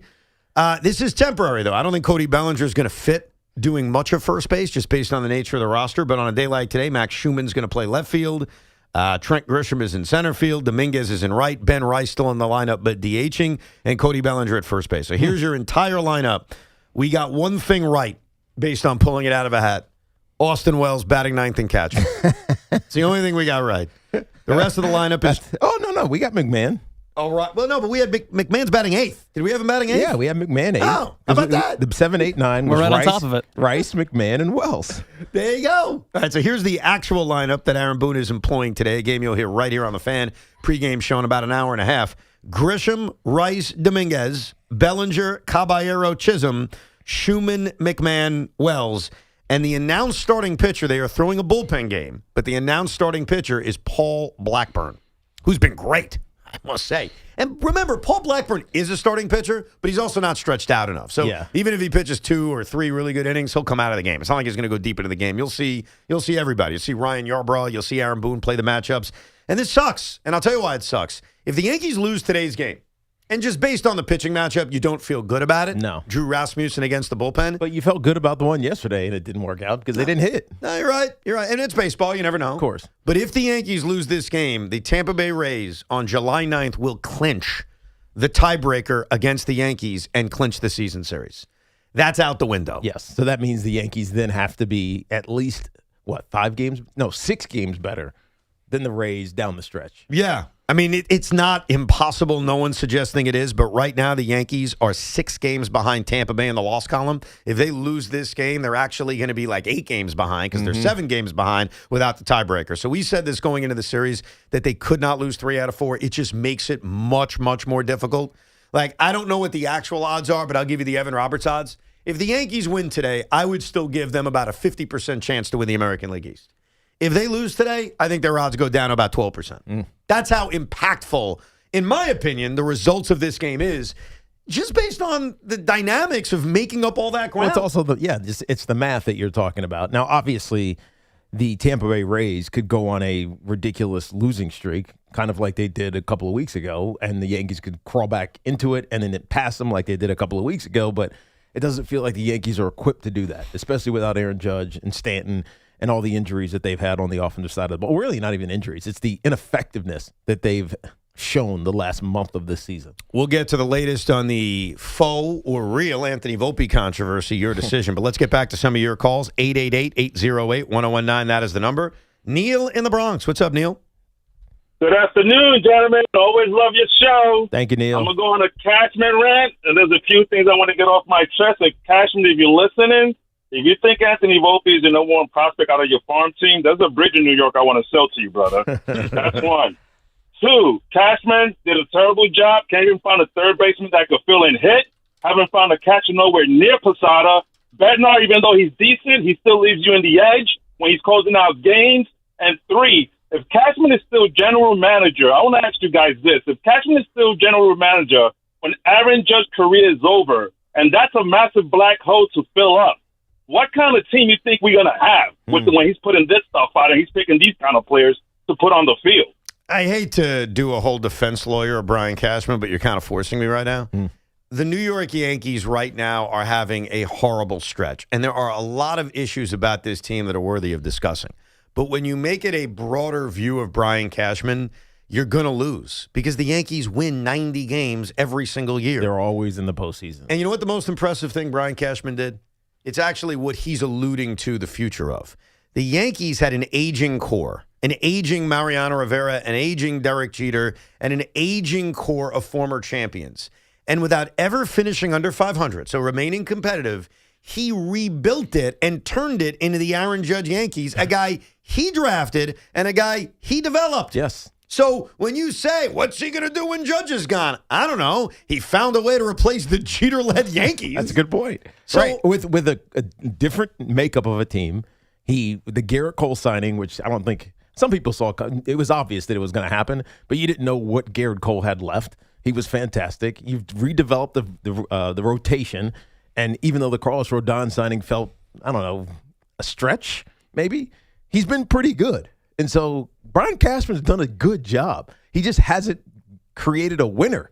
Yeah, he hasn't won a World Series. I think the broader answer in this new iteration. Absolutely. The broader answer to Brian Cashman is that he's done a good job. He hasn't done a good enough job. There's your answer. He hasn't done a great job. Right. He's done a very good job. He hasn't done a great job. I think if you asked me, all right, Brian Cashman's been around for how many decades now? What's the most impressive thing he's done? Honestly, what I just described was that. He transitioned an old Yankee team that had to replace Jeter, had to replace Mariano, had to replace a team that had won a World Series in 2009 and then slowly started to dwindle in 10, 11, 12. And in 13, 14, and 16, they did miss the playoffs, but they were a functioning baseball team while transitioning into this team, into a team that makes the playoffs every single year. Granted, they haven't won a championship. They've only been to one World Series. I think that's probably the most impressive thing he's done. But when I was two summers ago, when I was at CeCe's Hall of Fame induction, and it was awesome, and Jeter was there, and one of the things that he said is that you come to the Yankees, the expectation isn't just to win and get into the postseason. The expectation is to win a World Series. I totally get it. And that's why he's done a good job. He hasn't done a good enough job. Yes. They have not had a losing season the entire time I've been alive. Wow. If you think of it that way. That's all you need to know. Right? No, it's true. Yeah. 1992 was the last time. They did miss the postseason a couple years ago, but they were like 82 and 80. I think that's the worst they were. Well, which is why I made this comment randomly about Big Mac, who's a great Yankee fan, a diehard Yankee fan. We were talking about what diehard Met fans are doing during this stretch. And I said, I think Big Mac's a great baseball fan, great Yankee fan. He has never been in the situation that we as Met fans are in. Mm-hmm. And I defended him, and I said, and I bet you if he was, he'd watch every game. He'd be into it. And I think that I'd love to see him tested with that, but I don't know if he ever will. He just stops liking baseball? I don't know. I'd love to ask him. I'm not going to see him today because we're sandwiched with a Yankee game in between. And he can't imagine it. Like, if you're a Yankee fan, Connor's age, Big Mac's age, 40 years or younger, which is like you're in your midlife. Right. You do not know what a Met season like this is like. Your worst season is winning 83 games. That's your worst season. And you still felt they could make the playoffs pretty much the entire way through the year. They just missed it barely. Right, exactly. Oh, I can't wait to take this phone call. Topar in Austin, Texas. What's up, Topar? Hey, fellas, just give me a second. Just hear me out, okay? All right. The biggest sports story is not my pathetic, atrocious New York Yankees wasting Killican's Cy Young season. It's not New York football Jets training camp being around the corner. It's not France versus Morocco, even though that's going to be a really good game. Yes, I agree. It's the Brooklyn Nets, 5 p.m. Nets still in the Central league. Time, Summer League tomorrow. Not because they're playing the New York Knicks. Nobody cares about the Knicks. You guys won a championship. That was so last month. We're talking Mikhail Brown Jr. and Yegor Dioman, the greatest backcourt in NBA history when it's all said and done. We're talking Joshua Jefferson, jack of all trades, high basketball IQ, and that sharpshooter Tyler, I'm going to mispronounce his last name, Bilodeau. Tyler Bilodeau. I said it to my dad. I was like, I have no idea how to pronounce this guy's name, but he looks interesting. Look, you pronounced it well, even if it was wrong. I haven't been this excited about a Brooklyn Nets season since the KD era. Wow. Pretty boy, Evan, I want to know what you think about Summer League and about the Nets coming this year. Like, I'm not saying we're going to make the play-in. I'm not saying we're going to win 40 games. But I'm legitimately excited about this year. I am excited, and we could use that word however you want to take it. I'm excited that I go into a basketball season with young players I can realistically dream about. I remember last year, the whole Danny Wolf thing. Yeah. Like, he was never going to be Nikola Jokic, but I do have 2 lottery pick players in my backcourt. Joman showed me a lot last year, despite it being a shortchanged year because of the injury, which I think was partially them shutting him down. And obviously, Mikhail Brown, in the limited minutes we saw in his only summer league game in California, looked impressive. So I'm excited about the prospects of that, and I'm excited about not thinking about tanking and not thinking about draft picks. I don't know what my expectations are, but yeah, I would admit I'm the most excited I've been in a while. And I will talk to you this about Saturday at 5 o'clock against the New York Knicks, Pacom Daddier and Dylan Jones, and who's the kid they drafted? Tyler Nickel. The hapless Nets. I'll tell you this. I want to stick it to them. I know they won their little NBA championship. You know what would matter? Maybe more? What's that? Kicking that ass in the Vegas Summer League. In the Summer League. Sure. Kicking that ass. On your way to 40 wins next year. You could take your banner. You could take your title. You could take your Jalen Brunson. But I'll have July 11th, my birthday, no coincidence, when we whoop that Nick ass all over Las Vegas, Nevada. Who's with me? Hang a banner in Barclays Center. Beat the Knicks in the Summer League. Oh, wow. Yes. No, not really. You got a little the hapless Nets. You got a little too much WWE in you right now. Sorry. He got me excited. I blame the caller. He's the one who brought it up. But yeah, they do play the Summer League game against each other on Saturday at 5 o'clock if you're excited. Is it Saturday at 5 o'clock? Hold on. I got to make sure I have it right. Not that excited. Hold on a second. I can't. My calendar is screwing up. 6 o'clock. Knicks Nets. Oh, it's tomorrow at 6 o'clock. Yeah, he said that actually. Yeah, for some reason I kept thinking Saturday on my birthday. Tomorrow at 6 o'clock. Damn it, I'm going to be on an airplane. I may have to DVR this bad come boy. on, are you serious? What do you mean? Am I serious? You're going to DVR a summer league game. Oh yeah, I already done that. How do you think I watched the other summer league games? They were on DVR. It's the biggest Nets game in like 10 years. So bad. And I'm DVRing. Are you so badding that I'm DVRing it because I should be watching it live, or just DVRing it because I shouldn't watch it at all? Why do you even care? It's summer league. Come on, man. You're not going to learn anything about how these kids are going to play in the regular season. I'm not going to learn anything, but I'm going to get a preview. You think Mikael Brown's going to be like dribbling, twisting in the paint? Did you see that jumping, wraparound pass? to kick out? Did you see that? Of course I saw. So it. then what, I can't get a little tingly about that? You know what's going to happen is in the regular season, there's going to be someone standing right there. Thank you very much. And go the other way. Speaking of non-baseball stuff, do you find it interesting that Connor Green, who's done a great job filling in for Sean, that me and him are both, for whatever reason, wearing Jet stuff today? I know. What's going on with the Jets today? Yeah, what is there anything going on with the Jets? Or did you just wake up and feel like, I feel like Jets Just today. feeling some Jets vibes I feel today. like jetting today. The Jets are a sewer. We woke up today just feeling Jets-like. I have no Jet idea up. why. Yeah. Let's see if there's any news regarding the Jets. There was some news. I do have in a fan focus if you want me to do it right now. Yeah, there is some might news. as well do it. Tiki doesn't know about this, does I don't he? know about this. This I fan just got focus off brought the to you plane. by Chef IQ. Watch the game, not the grill. ChefIQ.com. Rich Cimini reported that Geno Smith was cited for speeding on Monday. He was driving 75 miles an hour in a 45 miles an hour zone and was also cited for not being able to produce a license. Again? That's what I mean, having a rep in Jets today. No, the other time was a couple years ago. It was a license plate. I am convinced, by the way. He's been the only distraction for this Jets offseason. I know, and he's supposed to be the veteran. And it's not even like football-related stuff. For some reason, when this story came out last night, I assumed it was just the old story. That it was just regurgitating that, oh, yeah, he was speeding and got pulled over. Do you didn't have know his what kind of license. car he was driving? I do not. Was it a Bentley? Probably something nice. Yeah. What does that matter? He's got lots of cars, fam. He does have a lot of cars, fam. I will defend Geno in this regard. I think sometimes there are misplaced 45 speed zones. Like, it's like, come on, dude. It shouldn't be 45. It should be more like a 55. Yeah. And when you go 75 and a 55, you're really speeding. You're just going a little fast. No biggie. The second part is about the license. In this day and age, with our credit cards on our cell phones, shouldn't we just have our licenses on our cell phones? I have a copy of my license on my cell phone. Does that count, by the way? If you got pulled over and supplied a copy of your license, doesn't that count as, here's my license? I think so. I would hope so. Because they're not running your license. They're just running the data on your license. Exactly. And so Thank you. as long as you have a valid license, you should be fine, even if it's not on you. So I just don't think it's a big deal. I got to be honest with you. I'm going to defend my quarterback in that regard.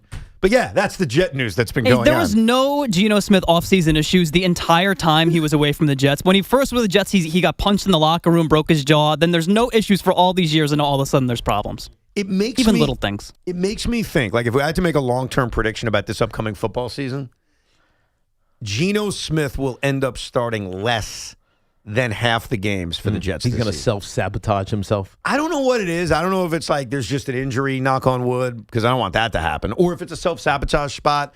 But the vibes I'm getting, the Geno vibes, are that he's just going to end up not playing. Like his return is going to be, oh yeah, Geno Smith was a Jet, but he barely played. Yeah. For whatever reason. Well, I mean, we'll see what happens with Cade Klubnik. Well, that's my in the preseason, because Klubnik could turn out to be fantastic. That's my dream. Because he sunk because he had a bad senior season. Sure. My dream is that he does what Jackson Dart was doing last year at Giant Camp, right? Where they only started Russell Wilson probably because they just told him they were going to start him. Mm-hmm. And by the fourth week of the season, they went to Jackson Dart. That's why Aaron Glenn should not have said Geno Smith is taking us to the promise. Like, I just feel like he's the guy that's going to lead us to the promised land. I mean, come on. Do you think that means Super Bowl? Does he think they're going to the Super Bowl? I mean, what is the promised land? Yeah, that was the debate when he first made the comment. Like, what does he mean by promised land? Is 7 wins the promised land? Is the playoffs the promised land? Is relevance in November the promised so let's land? break it down. Land is obviously wherever you finish in the standings. What is promised to the Jets?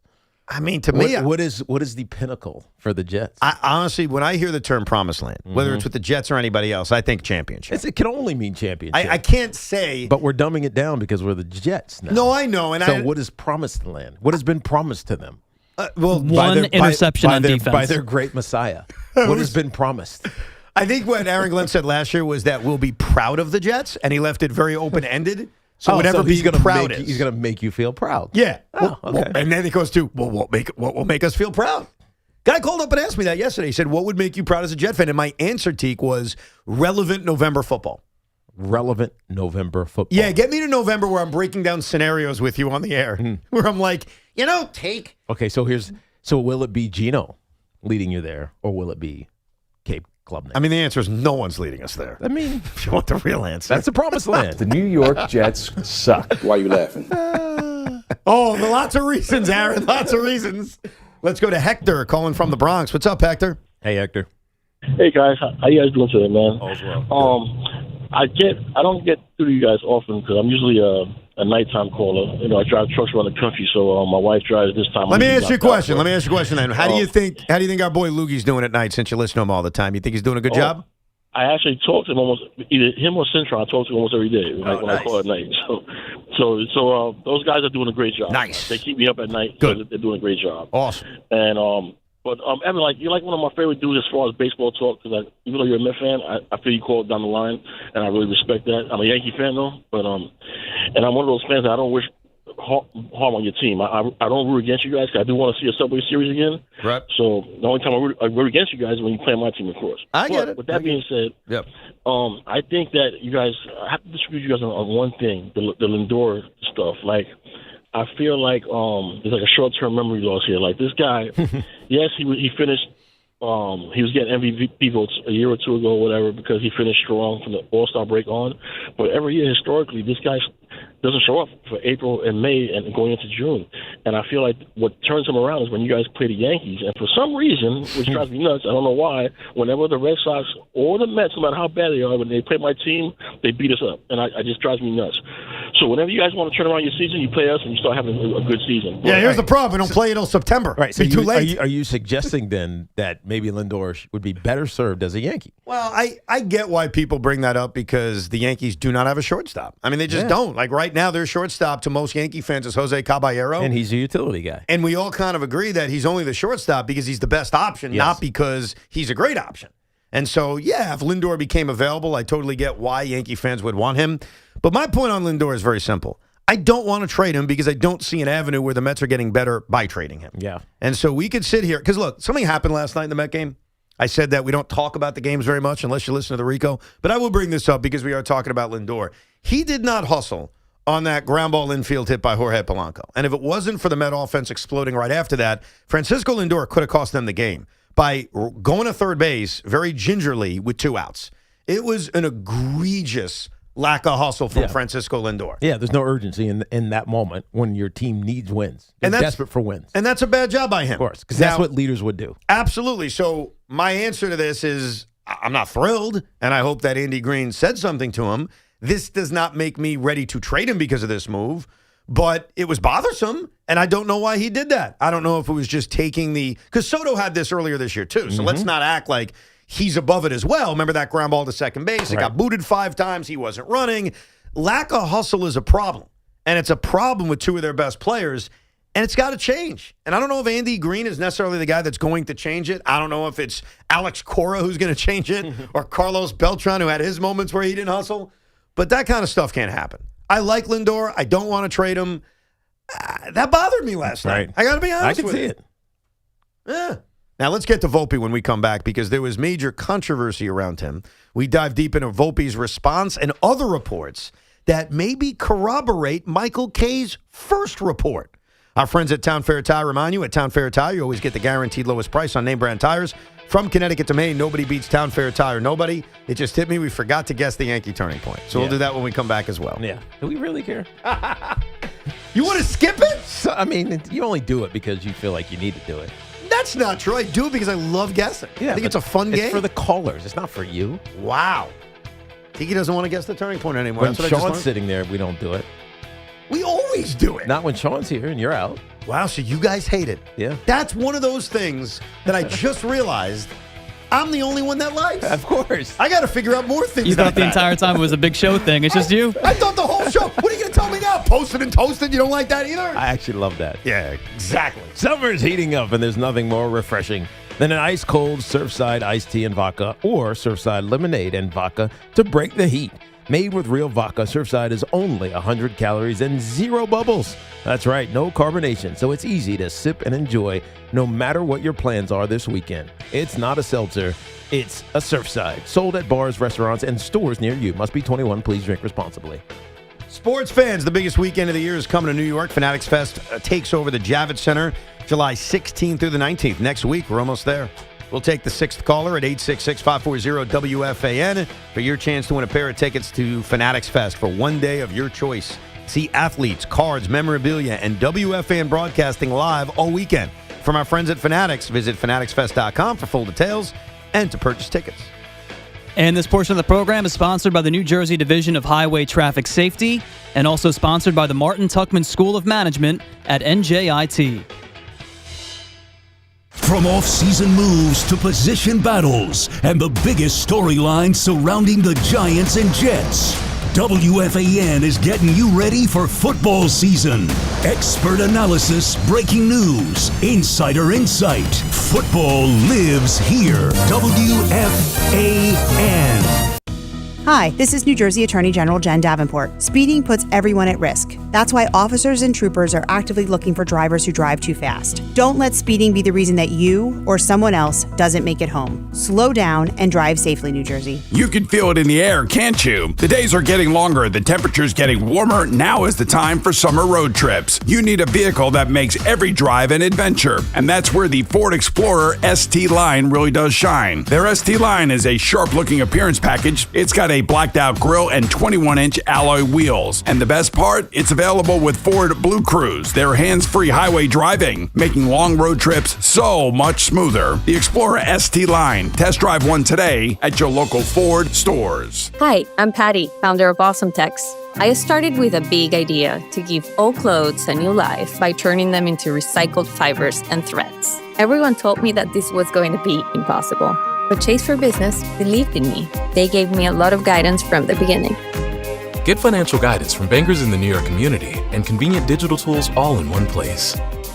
Learn more at chaseforbusiness.com. Make more of what's yours. Real customers compensated. JP Morgan Chase Bank, NA member FDIC.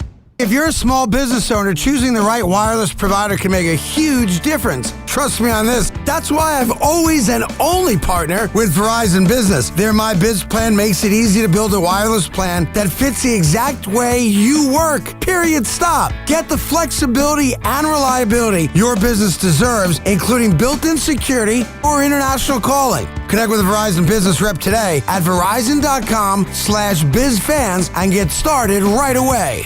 Recovering from an addiction is an individual accomplishment. A young mother who chose recovery to care for her family. A high school athlete overcoming opioid addiction. A couple celebrating his recovery. Everyone's recovery is different, and there's no shame in asking for help. Call 844-REACH-NJ. Trained counselors are available 24/7 to help you find the recovery option that's best for you. Tell us your story, and let's begin your recovery today. A message from New Jersey Human Services. On the biggest stage in the world, FanDuel is changing the game because sometimes your player gets subbed off and your bet goes with them. Not anymore with FanDuel's Super Sub. If your player is subbed out, your bet stays in. That's right. If your player leaves the match, your bet continues with the substitute. So you're still in it until the final whistle. Visit FanDuel.com/New York to get started now.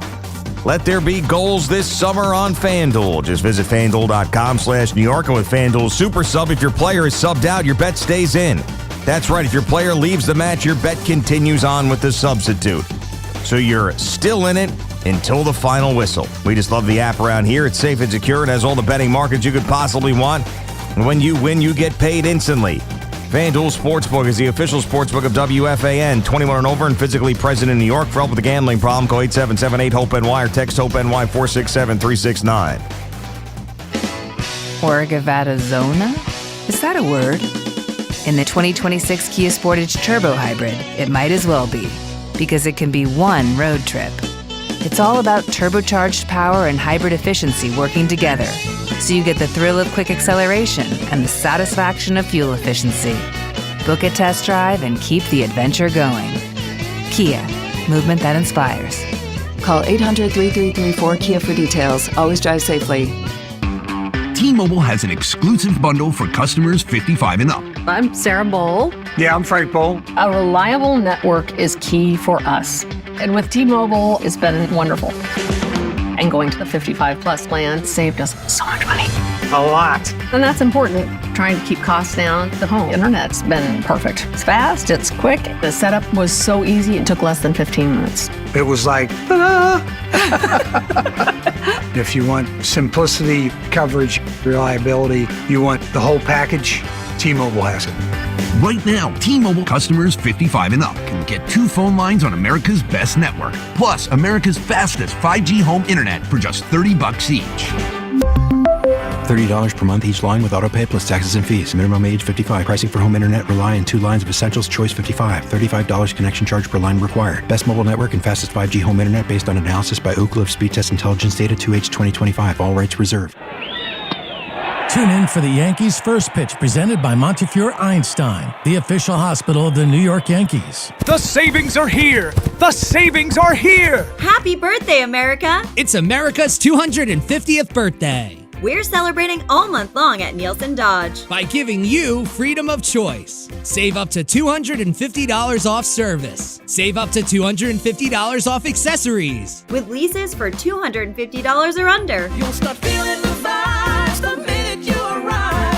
Fun is in the driver's seat. Lease a new 2026 Jeep Grand Cherokee Limited 4x4. Just $250 a month. Yes, just $250 a month. There's always zero down payment. The credit help you need. More savings with your trade-in. And of course, great deals. For leases $250 or under, hurry to Route 10 in East Hanover. Online at NielsenDodge.com. At Nielsen Dodge. Fun is in the driver's seat. Make this the summer event. With approval, term 24 months, due at sign, $63.43, add tax tag and DMV fees. See dealer for details. Bring the flavor to the World Soccer Championship with Crush Orange Soda, bursting with bold, fruity taste and refreshing citrus flavor. Crush Orange Soda is the perfect pick for every exciting match, every exciting play, and every game-winning goal. Grab an ice-cold Crush Orange Soda at your local ShopRite and enjoy it while cheering on your favorite team. Make every match even sweeter with the winning taste of Crush Orange Soda. Available now at another favorite, your local ShopRite store. Operating engineers Local 825 are the men and women who make our region move. So whether it's roads, bridges, or our favorite team stadium, they build and maintain the critical transportation, water, and energy infrastructure we rely on. That's why their advocacy organization, ELEC, the Engineers Labor Employer Cooperative, fights for those priorities every day. That's ELEC, representing the signatory contractors and the hardworking men and women who build both New York and New Jersey. As World Soccer hits the big stage, Fanatics Sportsbook is making every game day worth more. Earn up to 10% fan cash on your soccer bets, win or lose.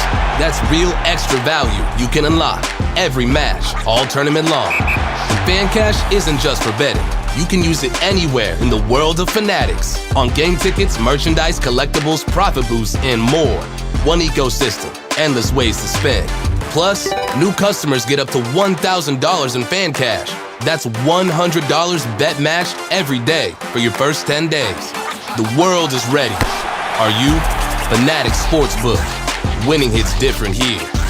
Must be 21 plus. Gambling problem? Call 1-800-GAMBLER or 1-800-MY-RESET. CT, call 888-789-7777. MA, call 800-327-5050. NY, call 877-8-HOPE-NY. MD, visit mdgamblinghelp.org. Not available in all states. Terms apply. See Fanatics Sportsbook app. When you see this in your kitchen, The stainless steel fridge is covered in fingerprints. you hear this. Leslie, people are going to think you were raised in a barn or by wolves or raised in a barn by wolves. Fortunately, Wyman Stainless Steel 3-in-1 cleans, shines, and protects to give you the best shine. A spray and a wipe will have your fridge shining like a mirror. Wow, my fridge looks brand new. Your fridge looks amazing, Leslie. Sorry, I was being a little dramatic earlier. Your kitchen says a lot about you. Let it brag with Wyman. The New York Giants are getting ready for a new season. What are your expectations for Big Blue? Join the conversation at 888-808-1019. The WFAN phone line is powered by Paramount Plus. Paramount Plus presents the biggest summer in UFC history. On Tuesday, the voice of the New York Yankees, Michael Kay, said, I heard that Anthony Volpe refused to play second base down in the minor leagues. And he said, I literally didn't say that. And then on Wednesday, Michael Kay said, I talked about a rumor, and it didn't sound like him. So I checked further, and there's absolutely no truth to it whatsoever.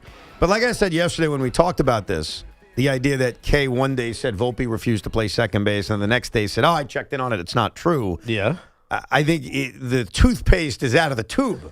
People are already going to believe it's true and that Kay was just simply told by the Yankees to walk back this story. Right, zip it.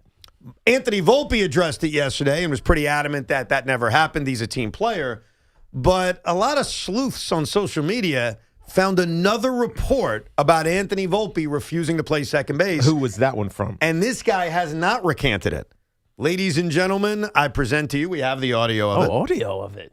Joel Sherman, who's a very respected writer and a podcaster nowadays. That is interesting. Here is how he phrased it, and you tell me how you take it. Joel Sherman on his Pinstripe Power, I think it's called. Pinstripe Power Yankees or Baseball podcast. Pinches of Power. I don't think Volpe wanted to play other positions at AAA when given that choice. And I would give him a very simple choice because at some point, either I run the asylum or you run the asylum. And until the day I'm fired, I run the asylum. I'd say, all right, you could sit on the bench or you could play second base today. Your call. The way Joel said it and then was adamant about the choices he would give Volpe lead me to believe Joel Sherman is reporting exactly what Michael Kay on Tuesday reported. Maybe Joel Sherman was Michael Kay's source. And he was just repeating it in a different way because it didn't get enough traction. And now Michael Kay is denouncing that initial report while Joel Sherman hasn't said anything. Huh. And I respect Joel Sherman. I think he's a good reporter. What do we think? I think it's true. That's what I think. Until Joel Sherman recants it, I think it's true. See, as much as I guess any Yankee fan has their issues with Anthony Volpe. The one issue I don't have is thinking he's a selfish player. Like that doesn't feel like his personality. He doesn't carry himself that way. I never thought that either. He doesn't act that way. I think he's accountable in a lot of ways. He's been artificially propped up by Boone and Cashman and really anybody in this organization for a lot of his career, but I don't think he's a bad kid. Like sometimes you see bad kid. I'm trying to think of a good example here, but for a young player that just kind of it's his way or no way. Well, you may not be familiar with this guy, but Dalton Rushing of the Los Angeles Dodgers is kind of a douche.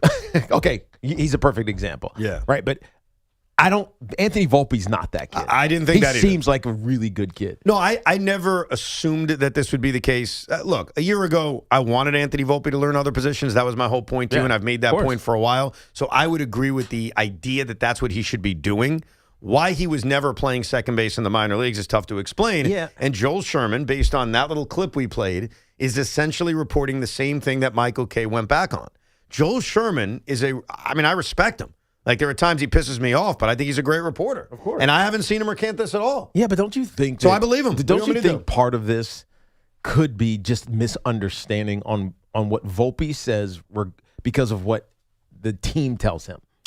Right? Because even Aaron Boone said... And Volpe, I think this came from Volpe when asked about it when he was first going to the minor leagues about playing second base. Aaron Boone told him, no, you're just going to play shortstop. Right. That was what the Yankees were planning on doing. That's why we took it at face value that the Yankees changed. Well, I think sometimes the semantics of this whole thing are the case. Like, did the Yankees ask Anthony Volpe, are you comfortable playing second base? Mm-hmm. Not telling him, just say, hey, what do you think? We're thinking about this. And Volpe's like, yeah, I'm rehabbing from a shoulder injury. Big Mac made this point yesterday. And so I'd prefer just to focus on shortstop, maybe, and somehow that can be twisted into Anthony Volpe refusing to play second base. Yeah. All I know is Joel Sherman said the same thing Kay said, and I have not heard Joel Sherman die on the sword the way Michael Kay has. And this whole thing is fascinating Joel because Sherman doesn't have to. Why does Michael Kay have to? Because he calls Yankee games. Oh, yeah, I forgot about that part. Yeah. I guess he has to. Well, then that makes him look bad. It makes him look like he's just listening to what the Yankees tell him. I think we're pretty good. And Joel Sherman doesn't have to do that. He works for the New York Post. He can say whatever the hell he wants. So then, really, the story of this story is that Michael Kay looks bad. And I like Michael Kay, but I got to call it like it is. Like, he looks like he's a puppet now, if that's the case. If that's what you're saying, because Joel Sherman hasn't said anything, and he reported the same thing. Yeah, so I didn't hear this when Michael Kay said it, but I wonder what context it came up. It was kind of a throw. It was talking about Volpe, and it was just like, oh yeah, I've heard this. Yeah, it's just, so it feels like it's out of nowhere, and when that happens, and because this happened with Carl Banks last year, remember this with Dexter Lawrence. Dexter Lawrence. What did that tell you? Well, Dexter Lawrence ends up getting traded. Well, exactly. But it felt like, oh man, this is out of nowhere, right? And ultimately, you just kind of figure that Carl's talking to somebody within the organization. And so you think that if Michael Kay is saying this, somebody within the organization wants it to get out. That would be the assumption. That is my assumption. But now the assumption is the organization is saying, we do not want that out. Right. Change your story, damn it. Yes. That's the way it sounds. He's kind of being thrown under the bus a little bit, if that's the case, if that's how it went down. Now, ultimately, for Carl Banks, he was right. Right, there was a disconnect. We know what it was, and he didn't want to be here, and Dexter Lawrence is no longer here. Anthony Volpe, it's almost like someone's trying to make him look selfish, look bad, and that can be the reason why he's no longer the golden child. But I think we already don't look at him as the golden child anymore. Here's what's so crazy about this story when you think about it. The idea, because I've had this opinion, like I said, for a while, that Volpe's future role should just be a super utility guy. Yeah. That, in the whole grand scheme of things, is a very minor story. Like, we're talking about a super utility player. Right. We're talking about a Max Schumann kind of player. Those guys can be extraordinarily valuable. They can be very valuable, but we're never breaking it down on sports talk radio for half hours at a time. Right. We're just like, oh, yeah, Brett Beatty's a super utility player. Okay, great. Max Schumann is the Yankee super utility player. But because he came up with such promise, and because he's a local kid, and because the Yankees have forced us down our throats, and because there's a report from a Yankee broadcaster saying one thing and then he's recanting it the next day, something that should be small has become big. Yeah.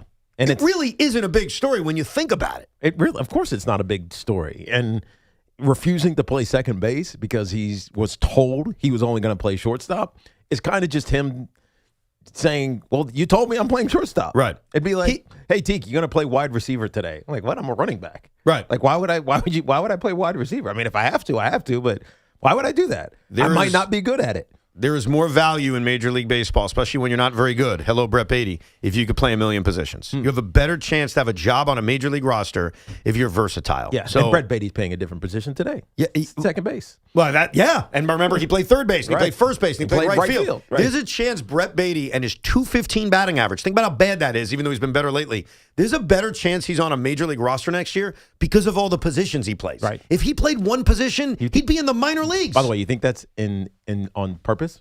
That he's playing numerous positions? Yeah. I think he gets it. By the Met.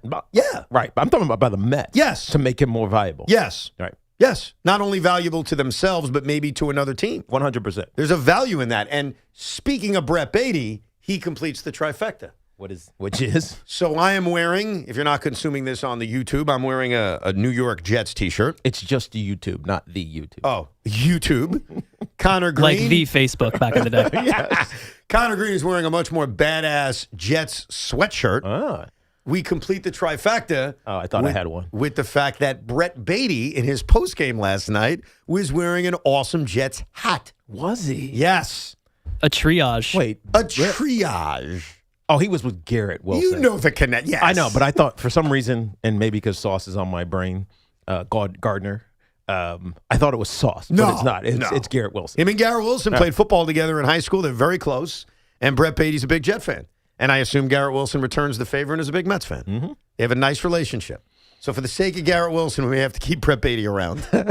Brett Beatty may have to be on the Mets next year simply to keep Gerrit Wilson happy. Right. Let's say good afternoon to Kevin and Mawa. What's up, Kevin? Hey, Kevin.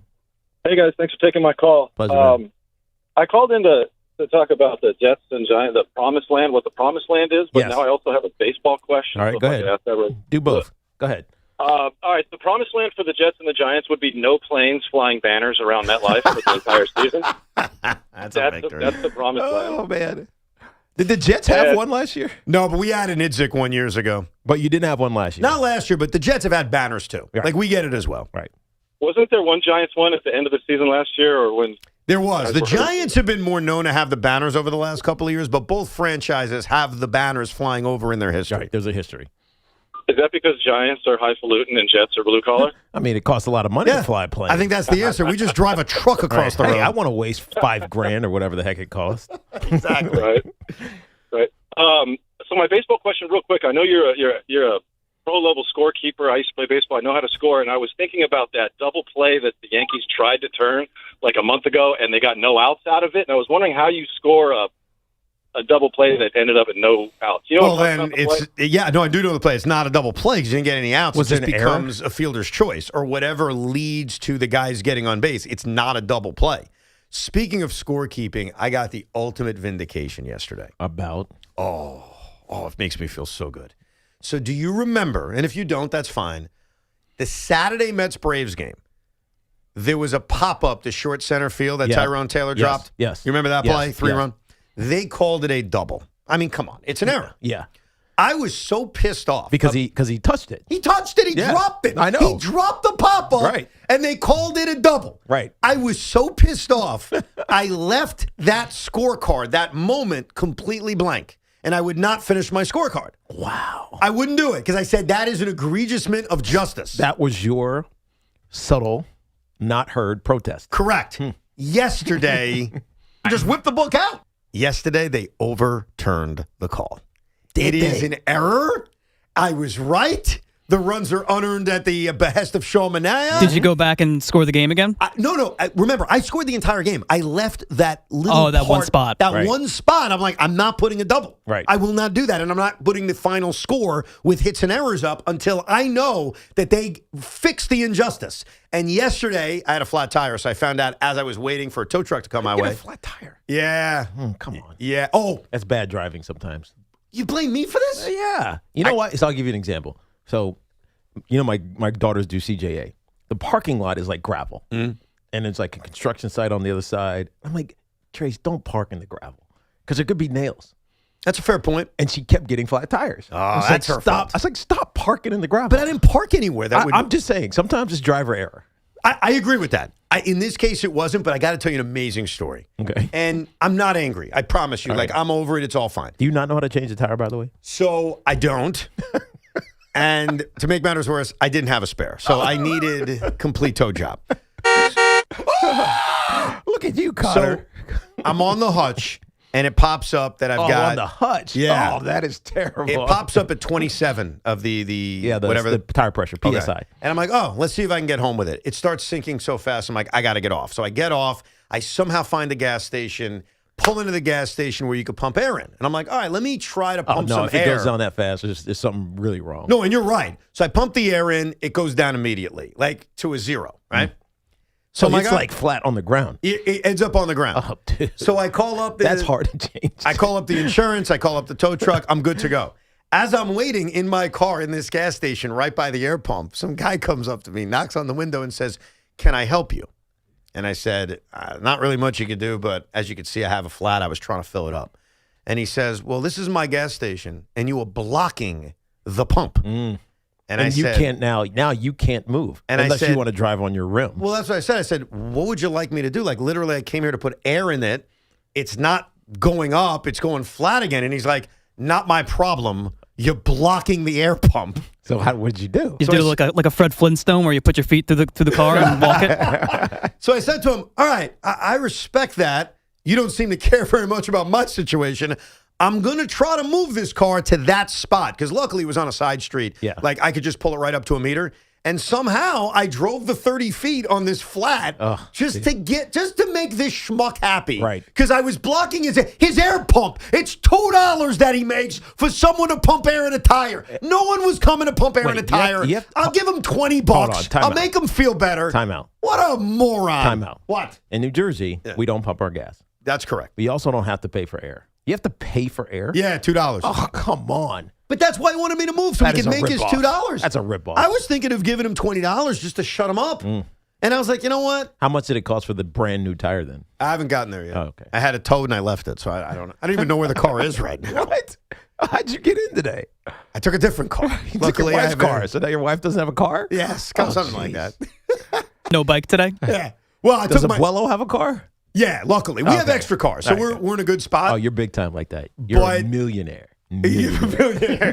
When I called up my insurance company and they had the roadside service, I said, do I have to be here for the tow job? They're like, nah, you're good. So I left it. I have heard nothing about what's happened to this car. So I have no idea where it is. By the way, stole it. You need to call because otherwise it'll just sit That's at a the good garage. point. That's a good point. No, that happened to me too, 2 years ago. And the car just sat? It just sat. And I was like, wait, where's my car? And I called. They were like, you got to come get it and like take care of it. Oh, I forgot about that part. Dude, where's my car? That was a hell of a movie. That was a great movie. So maybe I'm thinking about along the lines of that.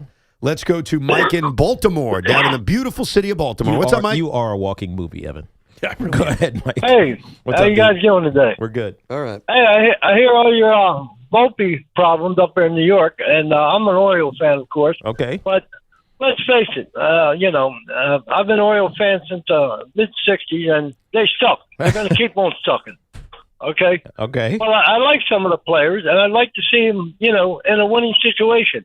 So Gunnar Henderson, I know, is going to be a free agent who I don't think they're going to be able to afford to sign. Oh, they got a. Or will they able? They got a rich owner now. They got a rich owner now, right? No, he said last April. He said it's not about the wins; it's about the revenue for the franchise.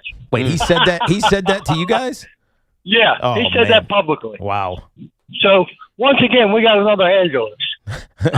With that said, I'd like to see maybe him and Adley Rutschman. He's going to be a free agent. You guys got catcher problems too. Maybe make a play for him. They're going to be available soon. I mean, Adley Rutschman feels like he's more available than Gunnar Henderson. I don't know what's going on with Gunnar Henderson. Yeah, he's hit declined for the last 3 years. 220, 690 OPS. He's having a terrible season. And even last but he's year hit 16 home runs, though. I know, but he's not the guy he was 3 years ago when we were talking about him as one of the better players in baseball. Yeah. When he had 37 home runs and was an all-star. And he's like a big kid. Like he's put together. I don't think the Orioles should trade him, nor would it make sense to do it right now. He also has 2 more years of control before he's a free agent. The Adley Rutschman thing makes a lot more sense. That one I can But see. there's no way they're trading with the Yankees. I would lean towards no, but look, I made this point yesterday in regards to the Mets, and I would feel this way if I'm the Orioles. I have to make the best deal possible for my franchise. For revenue? And not even for revenue. I'm joking. certainly not thinking about that. I'm thinking about talent. Like if I end up deciding to trade one of my key players, and let's say Adley Rutschman, who, again, the Yankees could certainly use. He's a free agent sooner than Gunnar Henderson is and would be a useful player and be a major upgrade over what the Yankees have right now. And he's having a pretty good season. If I make the decision to trade Adley Rutschman, do I put a little bit of a tax on the Yankees because they're in my division? Maybe a little bit. Yeah, absolutely. But if they make me the best offer by a decent margin, I'm trading him to the Yankees. I got to get what's best for me. I said that about the Mets the other day in regards to any of the veteran players they trade. But isn't this market in the trade at the trade deadline going to be big for catchers? Aren't there teams that I need think catchers? teams are desperate for catchers, yes. Right. That's why the Mets could think about trading Torrens or Alvarez, right? And why the Yankees are going to have a lot of competition. But Ryan Jeffers seems like the most likeliest guy to be traded because he's a free agent. Hunter Goodman of the Rockies would be a great addition. We mentioned Adley Rutschman. I think the return on guys like that is going to be enormous because there just aren't a lot of good catchers in baseball. No, you're right. And right now the Yankees are in a spot where I think sometimes you look for an upgrade. In the Yankees' case, it's not an upgrade. It's like a real catcher. Right. They do not. Austin Wells is one of the worst major leaguers in the sport right now. That's right. He's an unplayable mess. And even teams that like the Mariners, who in first place with Cal Raleigh, he's having a terrible season. Yeah. And by the way, remember last year we were having this debate about the MVP? Yeah, that's hilarious. Yeah. And who was right about that? When someone on this show said it's a gimmick. That was you who that said season that. was Yes. a gimmick. That was you. Was I right or was I wrong? It turned out to be right. Thank you. I need to be a big W. We need to have a W now. Should we make those? Just walk around wearing a giant W around your neck? Right. All right. How about a world championship title belt? I have one in my office right now. Do you want to wear that? Yeah, that works. Yeah, bring that in. You just walk around with the title on you? Whenever we have a take that turns out to be true at some point, you just wear it for a segment. So here's what we'll do. Okay. When we come back, you will have a title around your shoulder. Nice. We'll get to more of your phone calls and a quick question about one of the changes the Giants are making to their practice as well. What happened? Shams tweeted Jordan Clarkson returning to the Knicks on a 1-year, $3.9 million deal. Nice. So the Knicks are doing a really good job outside of Mitchell Robinson of pretty much running it back, especially with key bench players. And in the case of Jordan Clarkson, it came out that he played a huge leadership role in that locker room as well. And that matters. It matters for good teams. You need those glue guys, those guys that are just a little rubber cement. and throughout the season at some point or another. And he was certainly that. No question about it. Your favorite Knicks champions are heading to Fanatics Fest NYC July 16th through the 19th. Don't miss the Kings of New York panel on Saturday the 18th, a special championship celebration featuring Jalen Brunson, Karl-Anthony Towns, Josh Hart, and Mikal Bridges. Hear stories from the title run, get behind-the-scenes insight, and experience what it meant to bring a championship back to New York. Plus, limited photo ops and autographed tickets for select Knicks, stars, and NYC sports legends are still available. Tickets are selling fast. Get yours now at fanaticsfest.com. Who's Hot in Baseball, sponsored by Petro Home Services. Got a lot to choose from. How about James Wood or Tyler Tolbert? Take your pick. Tyler Tolbert had 12 straight hits. James Wood is hitting .400 with 4 home runs and 9 runs over the last week. Don't let your AC strike out this summer. Petro's tune-up and repair team has you covered. Go with your local HVAC pros. Go with Petro. For special offers, go to petro.com. That's petro.com. This is an Odyssey Sports Minute. Everything about this one football team profiles a winner. The coaching staff is tremendous. They got a great offensive mind and a defensive mind. There's talent all over the field, on offense, on defense. Here's the problem. You want to get into the Kyler Murray business? Everything about the resurgence of the Minnesota Vikings makes sense, except for the quarterback. Just a little buyer beware. This is the story of the one. As a maintenance engineer at a beverage manufacturing plant, he starts his day knowing every line is ready to run because Grainger delivers the industrial-grade products he needs to keep mixers, conveyors, and packaging equipment moving. With Grainger's vast selection of bearings, belts, and motors, he keeps operations running smoothly, so nothing grinds to a halt. Call 1-800-GRAINGER, click Grainger.com, or just stop by. Grainger, for the ones who get it done. Your ambition just met its match with Robinhood. You play for the win, not just on game day, every day. Channel that drive into your money. Robinhood puts you in control, all on one platform. You expect more from yourself. Expect more from your money. Get started today at Robinhood.com/yourmoney. Again, that's Robinhood.com/yourmoney. Your money, your move.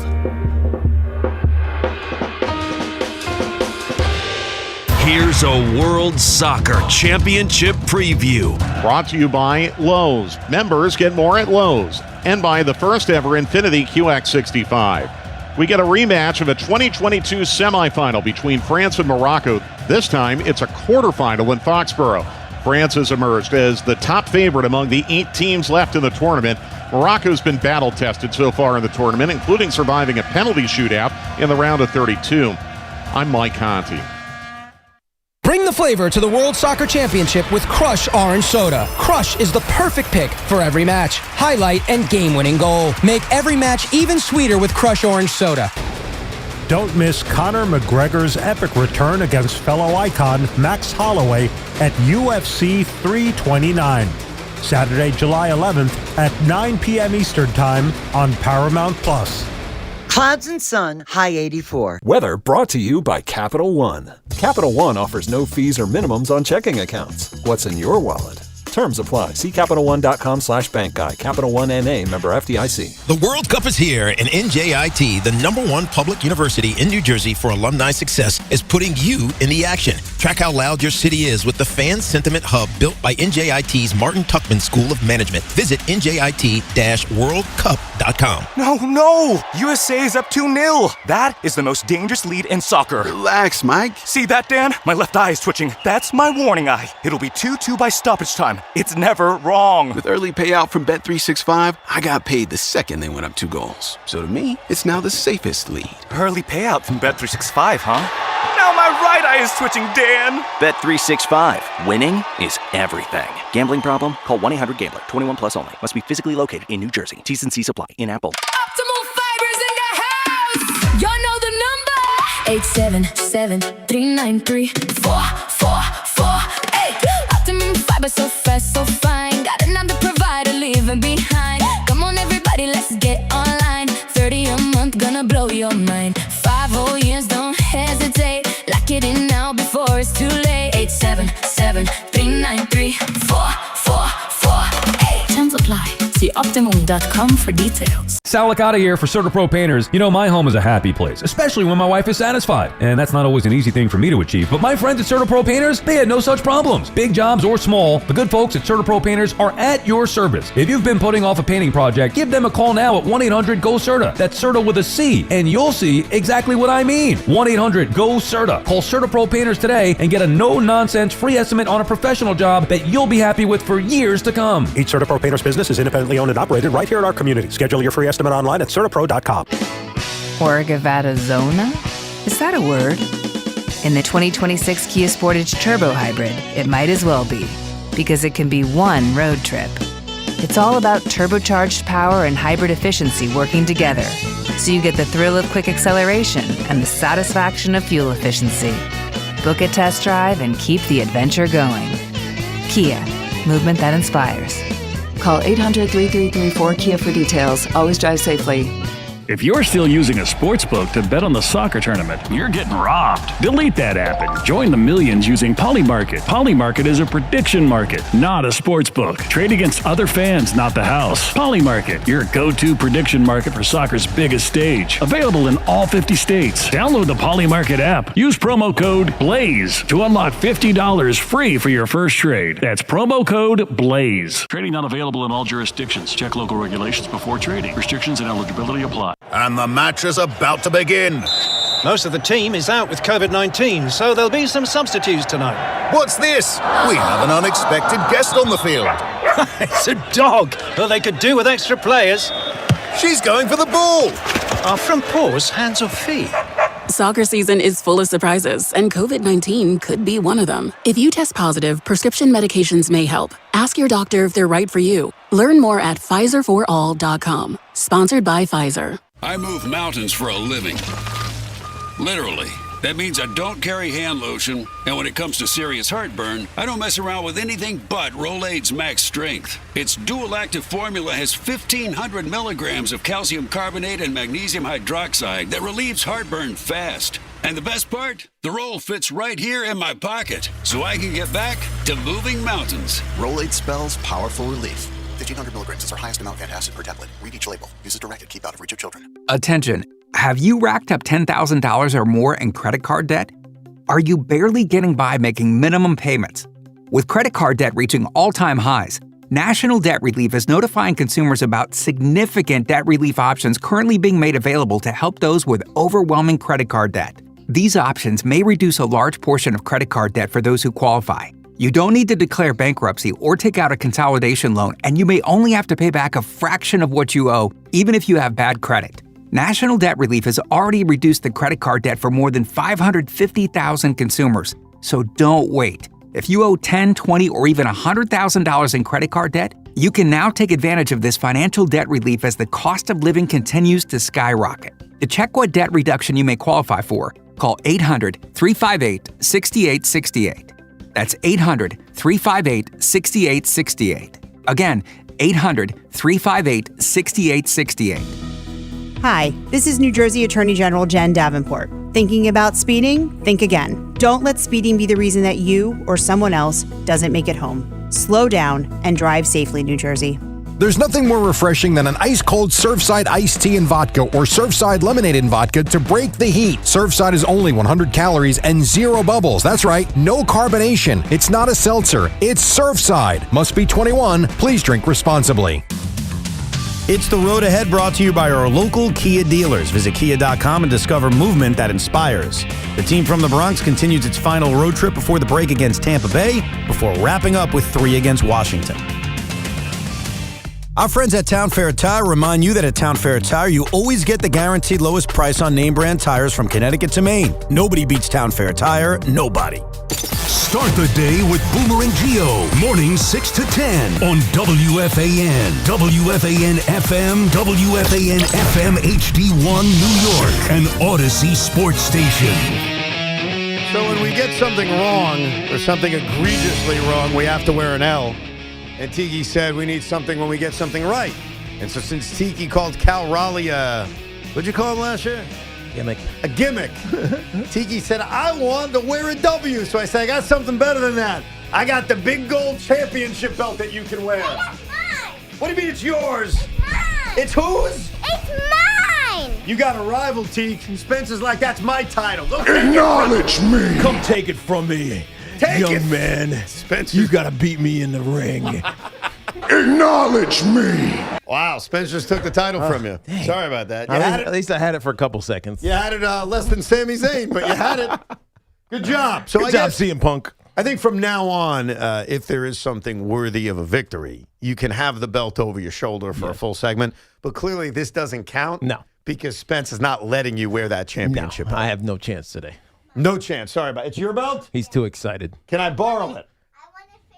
He wanted fair and square. He did. I was taking Spence to a Met game today, and then we had a further discussion about how we could better use our time on a Thursday afternoon where we have a short show. A beautiful Thursday afternoon. A beautiful Thursday. And remember, I have season tickets to the Mets, so I can go to any game. Right. We have decided to say no thank you to the Mets, and instead we are going to a theme park. Nice. Which one? I haven't decided yet. Okay. There's plenty.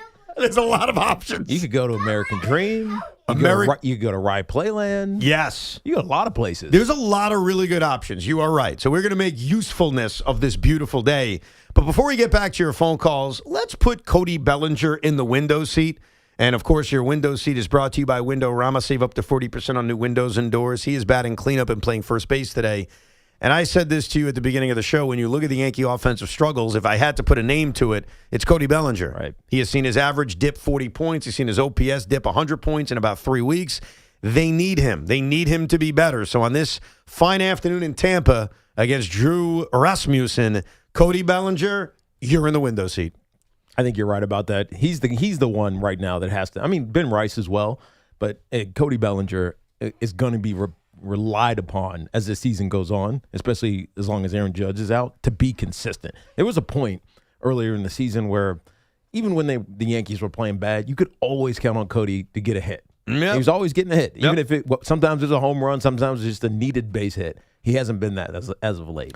I wanted to ask you about John Harbaugh and the Giants announcing that their practice schedule in West Virginia will be the 5-day CBA. Well, first of all, they're going to have the CBA-mandated acclimation period, which begins on the 28th of July. And then after that, the Giants are scheduling 6 practice days in a row, which is the maximum allowed under the CBA, which is a very different schedule than what they had with Brian Daboll. Mm-hmm. Do you like it? I do.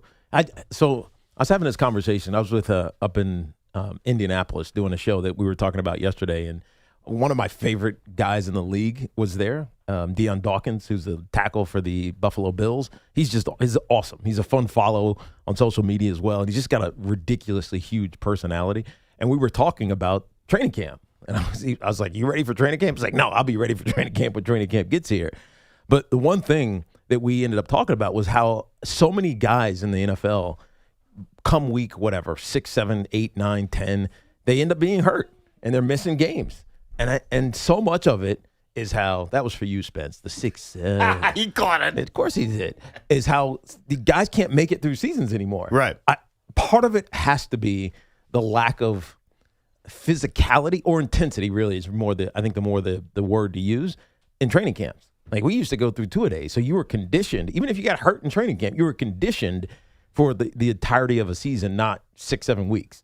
There you go again, Spence. He's not listening. He put his anymore. headphones on. Good. But so I like that John Harbaugh is trying to make this Giant team tough again, not just good. They're big. Obviously, they've gotten a lot more size on this team, but toughness is what matters in the NFL. He got criticized, though, from some Raven veterans. He did, but you think about those guys that were hurt. Zay Flowers, who was just constantly injured.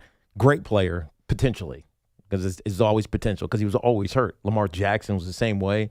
But those guys they're smaller. I love Lamar. He's a great MVP type player in the league, but he's a smaller player. And I think the mentality, the structure that John Harbaugh is trying to bring it's more old school, and I appreciate that. More on the Giants as the days go on, as we creep closer and closer to training camp. Let's get to your baseball calls. Both local teams are playing 1:00 games. Mets at Citi Field against the Royals, rubber game against them. And the Yankees trying to get a split against Tampa Bay down in Tampa, a game you'll hear right here on The Fan with the pregame show beginning in about 20 minutes. 888-808-1019. John is out in Fresno, California. What's up, John?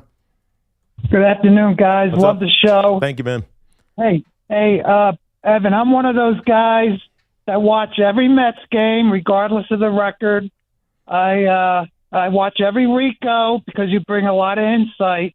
And I'm one of those sickos you talk about. I like the punishment. But Nice. I'll tell you this. I'm excited about the lineup with the two new guys. I have a change of heart about making trades. I think with the exception of our second baseman, and we need a power-hitting first baseman, other than the pitching staff, obviously, that needs an overhaul. I like what I see on the field, and I'm real excited. I just wanted to go over some quick numbers.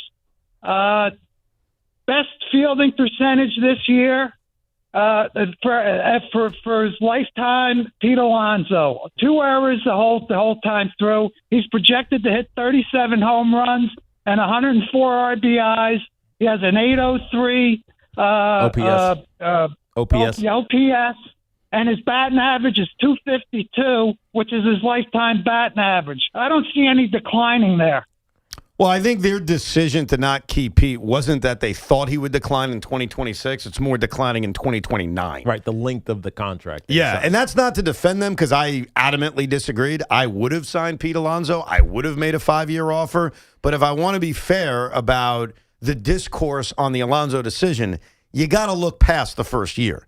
Can we all agree that the first year has been a disaster for the Mets? Of course it has. Yeah. Pete's been fine after a slow start, and his replacements have been mostly horrible. So clearly, it hasn't worked. But remember, who exactly is his replacement? I mean, as of right now, the guy who's played the most first base is Mark Vientos, but Jared Young has really become the Mets' first baseman. Who is starting today at first base. But guess what? Whether it's Jared Young, Mark Vientos, Jorge Polanco, who I don't know if he'll play much more first base, just be a DH, or even Brett Beatty, if I had to guess, the Mets' first baseman of the future is none of those guys. Yeah. Like the eventual long-term replacement for Pete Alonso may not be on this team, or more likely than not, is on this team playing a different position. Who would that be? Oh, to me, it's obvious. The long-term answer, put it this way. When we're breaking down year 4 of Alonso's contract, because I can't say it's going to be next year, but when we're talking about year 4 of Pete Alonso's contract, the guy playing first base for the New York Mets, to me, will clearly be Juan Soto. Juan Soto? Yeah, he'll be the guy. Absolutely. Really? Yeah. Yes. No question. I mean, does he have the skill set to do that? I mean, Bryce Harper made a pretty good transition. Yeah. I think he can make it. I felt like Bryce is that classic baseball. He's just a baseball player. Like you put him anywhere, he'll play it. He was a catcher in high school. Right, and then he played right field, and obviously, and now he's playing first base. But yeah, if you could have put him at second, you could have been at third. I think he would have figured it out. I just don't know if Juan Soto is that kind of athlete. He's a great hitter. I don't know if he'll ever be a really good defender at first base, but I think that'll be a position he ends up playing. I just don't know when the Mets make that transition, and it'll make their life easier. And here's why. Our last caller brought up the positives, and it's very tough to find positives in such a bad season, but he's right. The kids are the positive. The kids are a positive. Like, we need to acknowledge that. They have 2/3 of their outfield set. Now, I know A.J. Ewing has experience playing second base, but it doesn't seem like the Mets have any plans to do that, especially with Simeon on the roster. So A.J. Ewing in center and Carson Bench in right is pretty set. You gain more flexibility in the future in terms of improving your roster if Juan Soto could end up being the first baseman. Right. And I think he will be. I don't think it's going to be 27 necessarily. But he's never done it? He hasn't done it, no. He's ever in his career? Maybe in high school. Or not even then. But it doesn't matter. I think he's going to do it. I'm not coming for that. I could see, we talk about this with Aaron Judge. I could see that with Aaron Judge. I don't know if I can see it. Like, I can't visualize Juan Soto playing first long-term bet. By the time we get to, what year is it right now? 26? 26. So 28, 29? I'd say by 2029, he's the first baseman for the Mets. By 2029. It would be an interesting transition because it would give them a ton of more flexibility. Absolutely. Flexibility matters. Because he's not great in the outfield, even in left where he did make that diving play the other day. Well, he missed the diving play, missed the short hop that was a Little League home run. That was Toronto. That was a week ago. Yesterday, he misplayed a ball off the wall, like hit the wall, then went past him. I was like, dude, what are you doing? He's actually, again, I don't want to get too crazy about the defensive metrics. They have rated him as an average defensive left fielder. Yeah, and by the way, that's what he looks like. That's how I would view him as well. Yeah. Like, he's right around average. I don't think he's horrendous. No. But he's also not a Gold Glove finalist. Let's go to Jay in Belmar. Hey, Jay. Jay, to discuss the Mets with Evan Roberts. I need to discuss the Mets with Evan Roberts. All right. Let's go. What I'm cool with and what I am not, and I'm ready to move on with. And it has everything to do with their two best players, Francisco Lindor and Juan Soto. Soto, I'm cool with. I think this is who he is. He's just a humble individual who's going to show up to the ballpark. He's not going to be everybody's best friend, but when he's in between the lines, he's going to be a good teammate, and he's going to do what he's got to do. I don't need him to be a leader in the clubhouse. I don't need him to be a captain. I don't think he possesses the qualities to do that. And that brings me to the other guy, Francisco Lindor. I don't think he has the leadership quality to be a captain. I think he's lost the clubhouse. How can he be a leader of men when after every at-bat, this guy goes into the clubhouse and sprays himself with perfume? I grew up in the 90s. I drank hose water as a kid. If I saw that, I would be disgusted. Is that even a real thing? And Jay, you never get sick either, I bet. Is there a rumor that Lindor sprays himself with perfume or cologne between at-bats? You got to smell good around guys. Is that a new thing? His first point about Soto, I think, can apply to Lindor, too.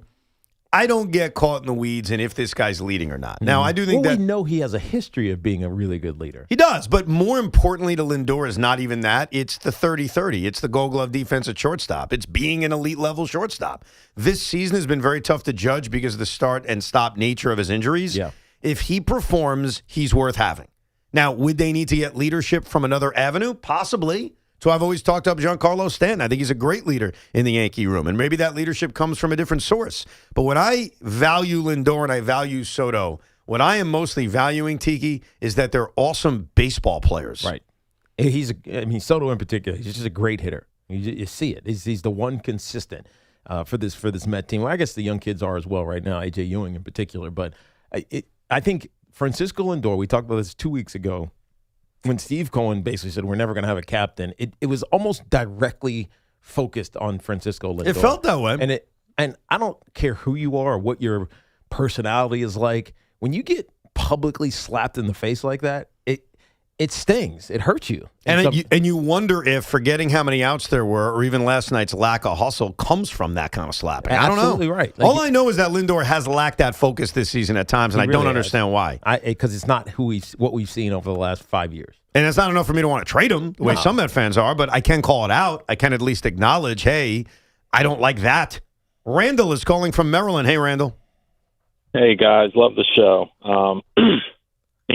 Down here in Maryland, Tiki, I'm surrounded by those Washington fans, so it's an honor to talk to the Washington Redskin killer there in New York. It's because they didn't draft me. That was their fault.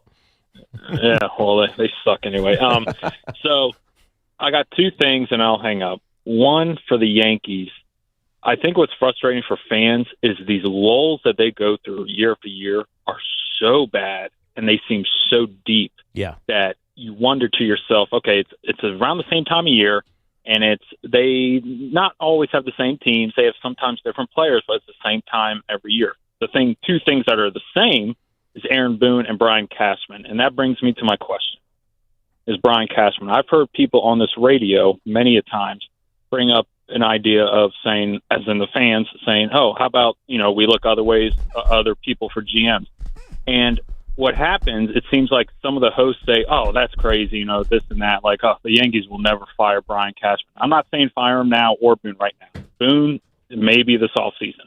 But for Cashman, why is it so crazy for the Yankees to explore other avenues at GM? Like, the hardware on the wall is collecting dust. It's been a long time. Yeah, but I think the answer to that, Randall, is that it's not that anything's crazy, because I think all good things must end, like whether it was Tom Coughlin or Joe Torre or whomever.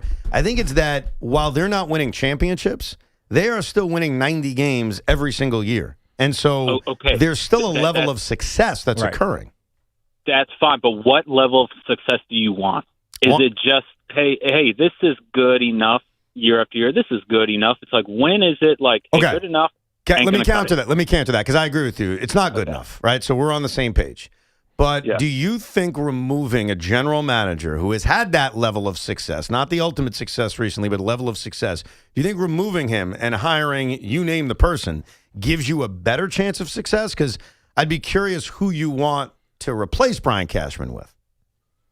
I'm not gonna. I don't know a name. You know baseball better than I do, Evan, for sure. But what I am saying is, as time goes on, that gamble looks more and more enticing. That's all I'm saying. But you know what I appreciate about your call? You acknowledge it's a gamble. Because I'm not telling you Brian Cashman should have a job for life, but what I am telling you is understand what you're doing by removing him. You are going to someone else, to an unknown, to somebody who may have a good track record like David Stearns, but may come here and accomplish far less than Brian Cashman has. So as long as you acknowledge you are taking a major risk once you remove the guy who guarantees you 90 wins every year, just understand it could get far worse. I mean, look, it could get better, and you could win a championship by taking a different look at it. But there's a consistency that he has, and it's not elite, it's not great, but it is very good, and you can't deny that to him. It also goes back to the question he asked, because he is so right, and we went over it yesterday, and I'll do it again briefly for those just tuning in. The Yankees go through funks that no other good team goes through.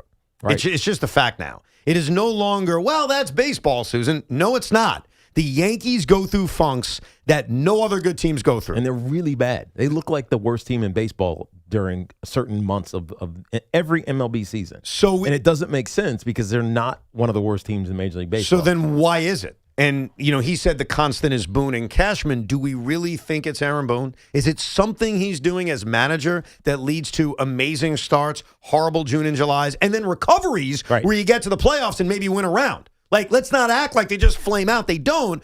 But if we at least acknowledge, and we should, that these funks are not normal for good teams, then we got to figure out why. My only theory I came up with is it has everything to do with being overly reliant on one player, and that one player being Aaron Judge. Yeah. Where if Judge slumps or is injured, you lose. That's a regular season conversation, though, because that's not the case when it comes to the postseason. And we saw it 2 years ago because it was Giancarlo Stanton, right? It was Juan Soto. You see other guys that are carrying the weight, so to speak, and so they have a well-constructed team. It just they're not consistent at all. And so when good players aren't consistent, doesn't that point to leadership? Maybe. So you think it's leadership? And the most immediate leader you have to point to is Aaron Boone. So you think it's Boone? I mean, what else could it be? I gave you my theory. I think it's more being overly reliant on one player.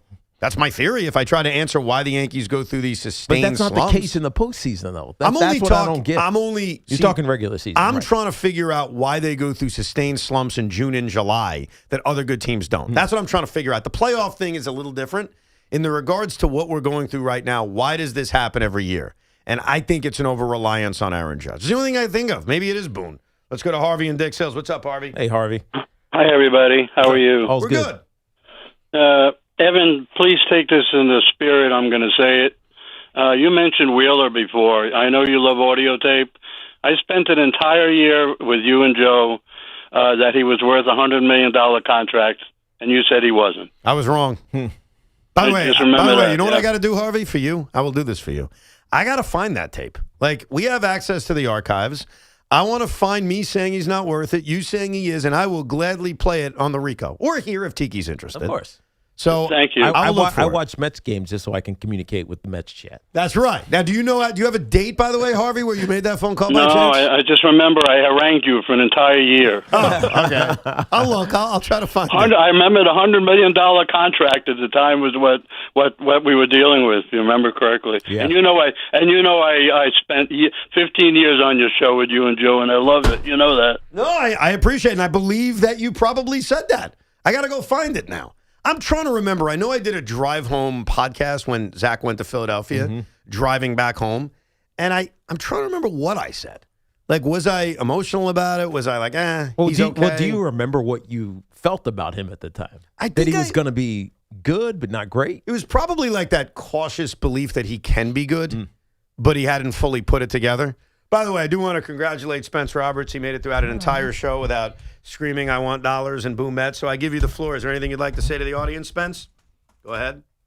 Yes. Let's go Mets! Yeah. Let's go Mets! Make $2 $20. Good work, son. You did a great job. And you know what you get out of that? Well, going to a theme park, baby. I was nervous. I wasn't sure he was going to make it through. All right, you did. Last year, and he won the belt. He won the belt, got this big world title belt, and we decided not to go to a Met game. That's his real ultimate victory. Let's go to Steve in White Plains. What's up, Steve?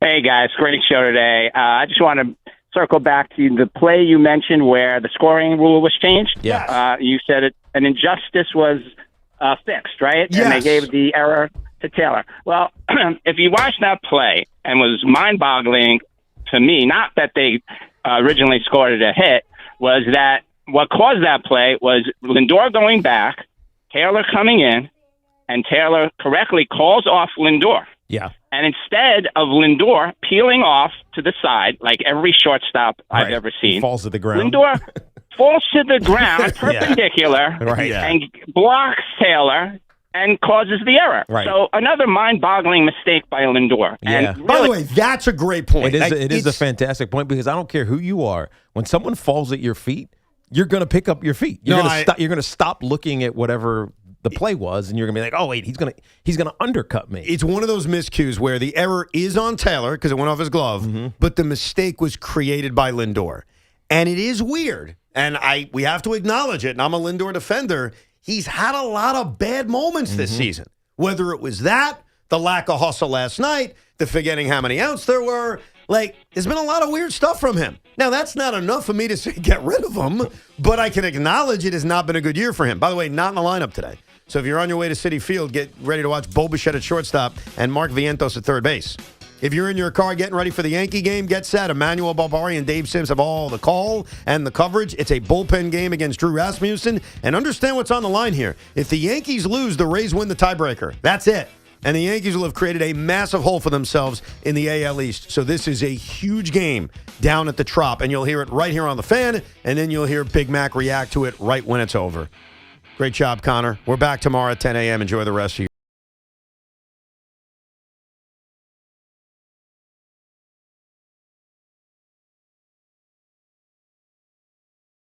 Still using a sports book to bet on the soccer tournament?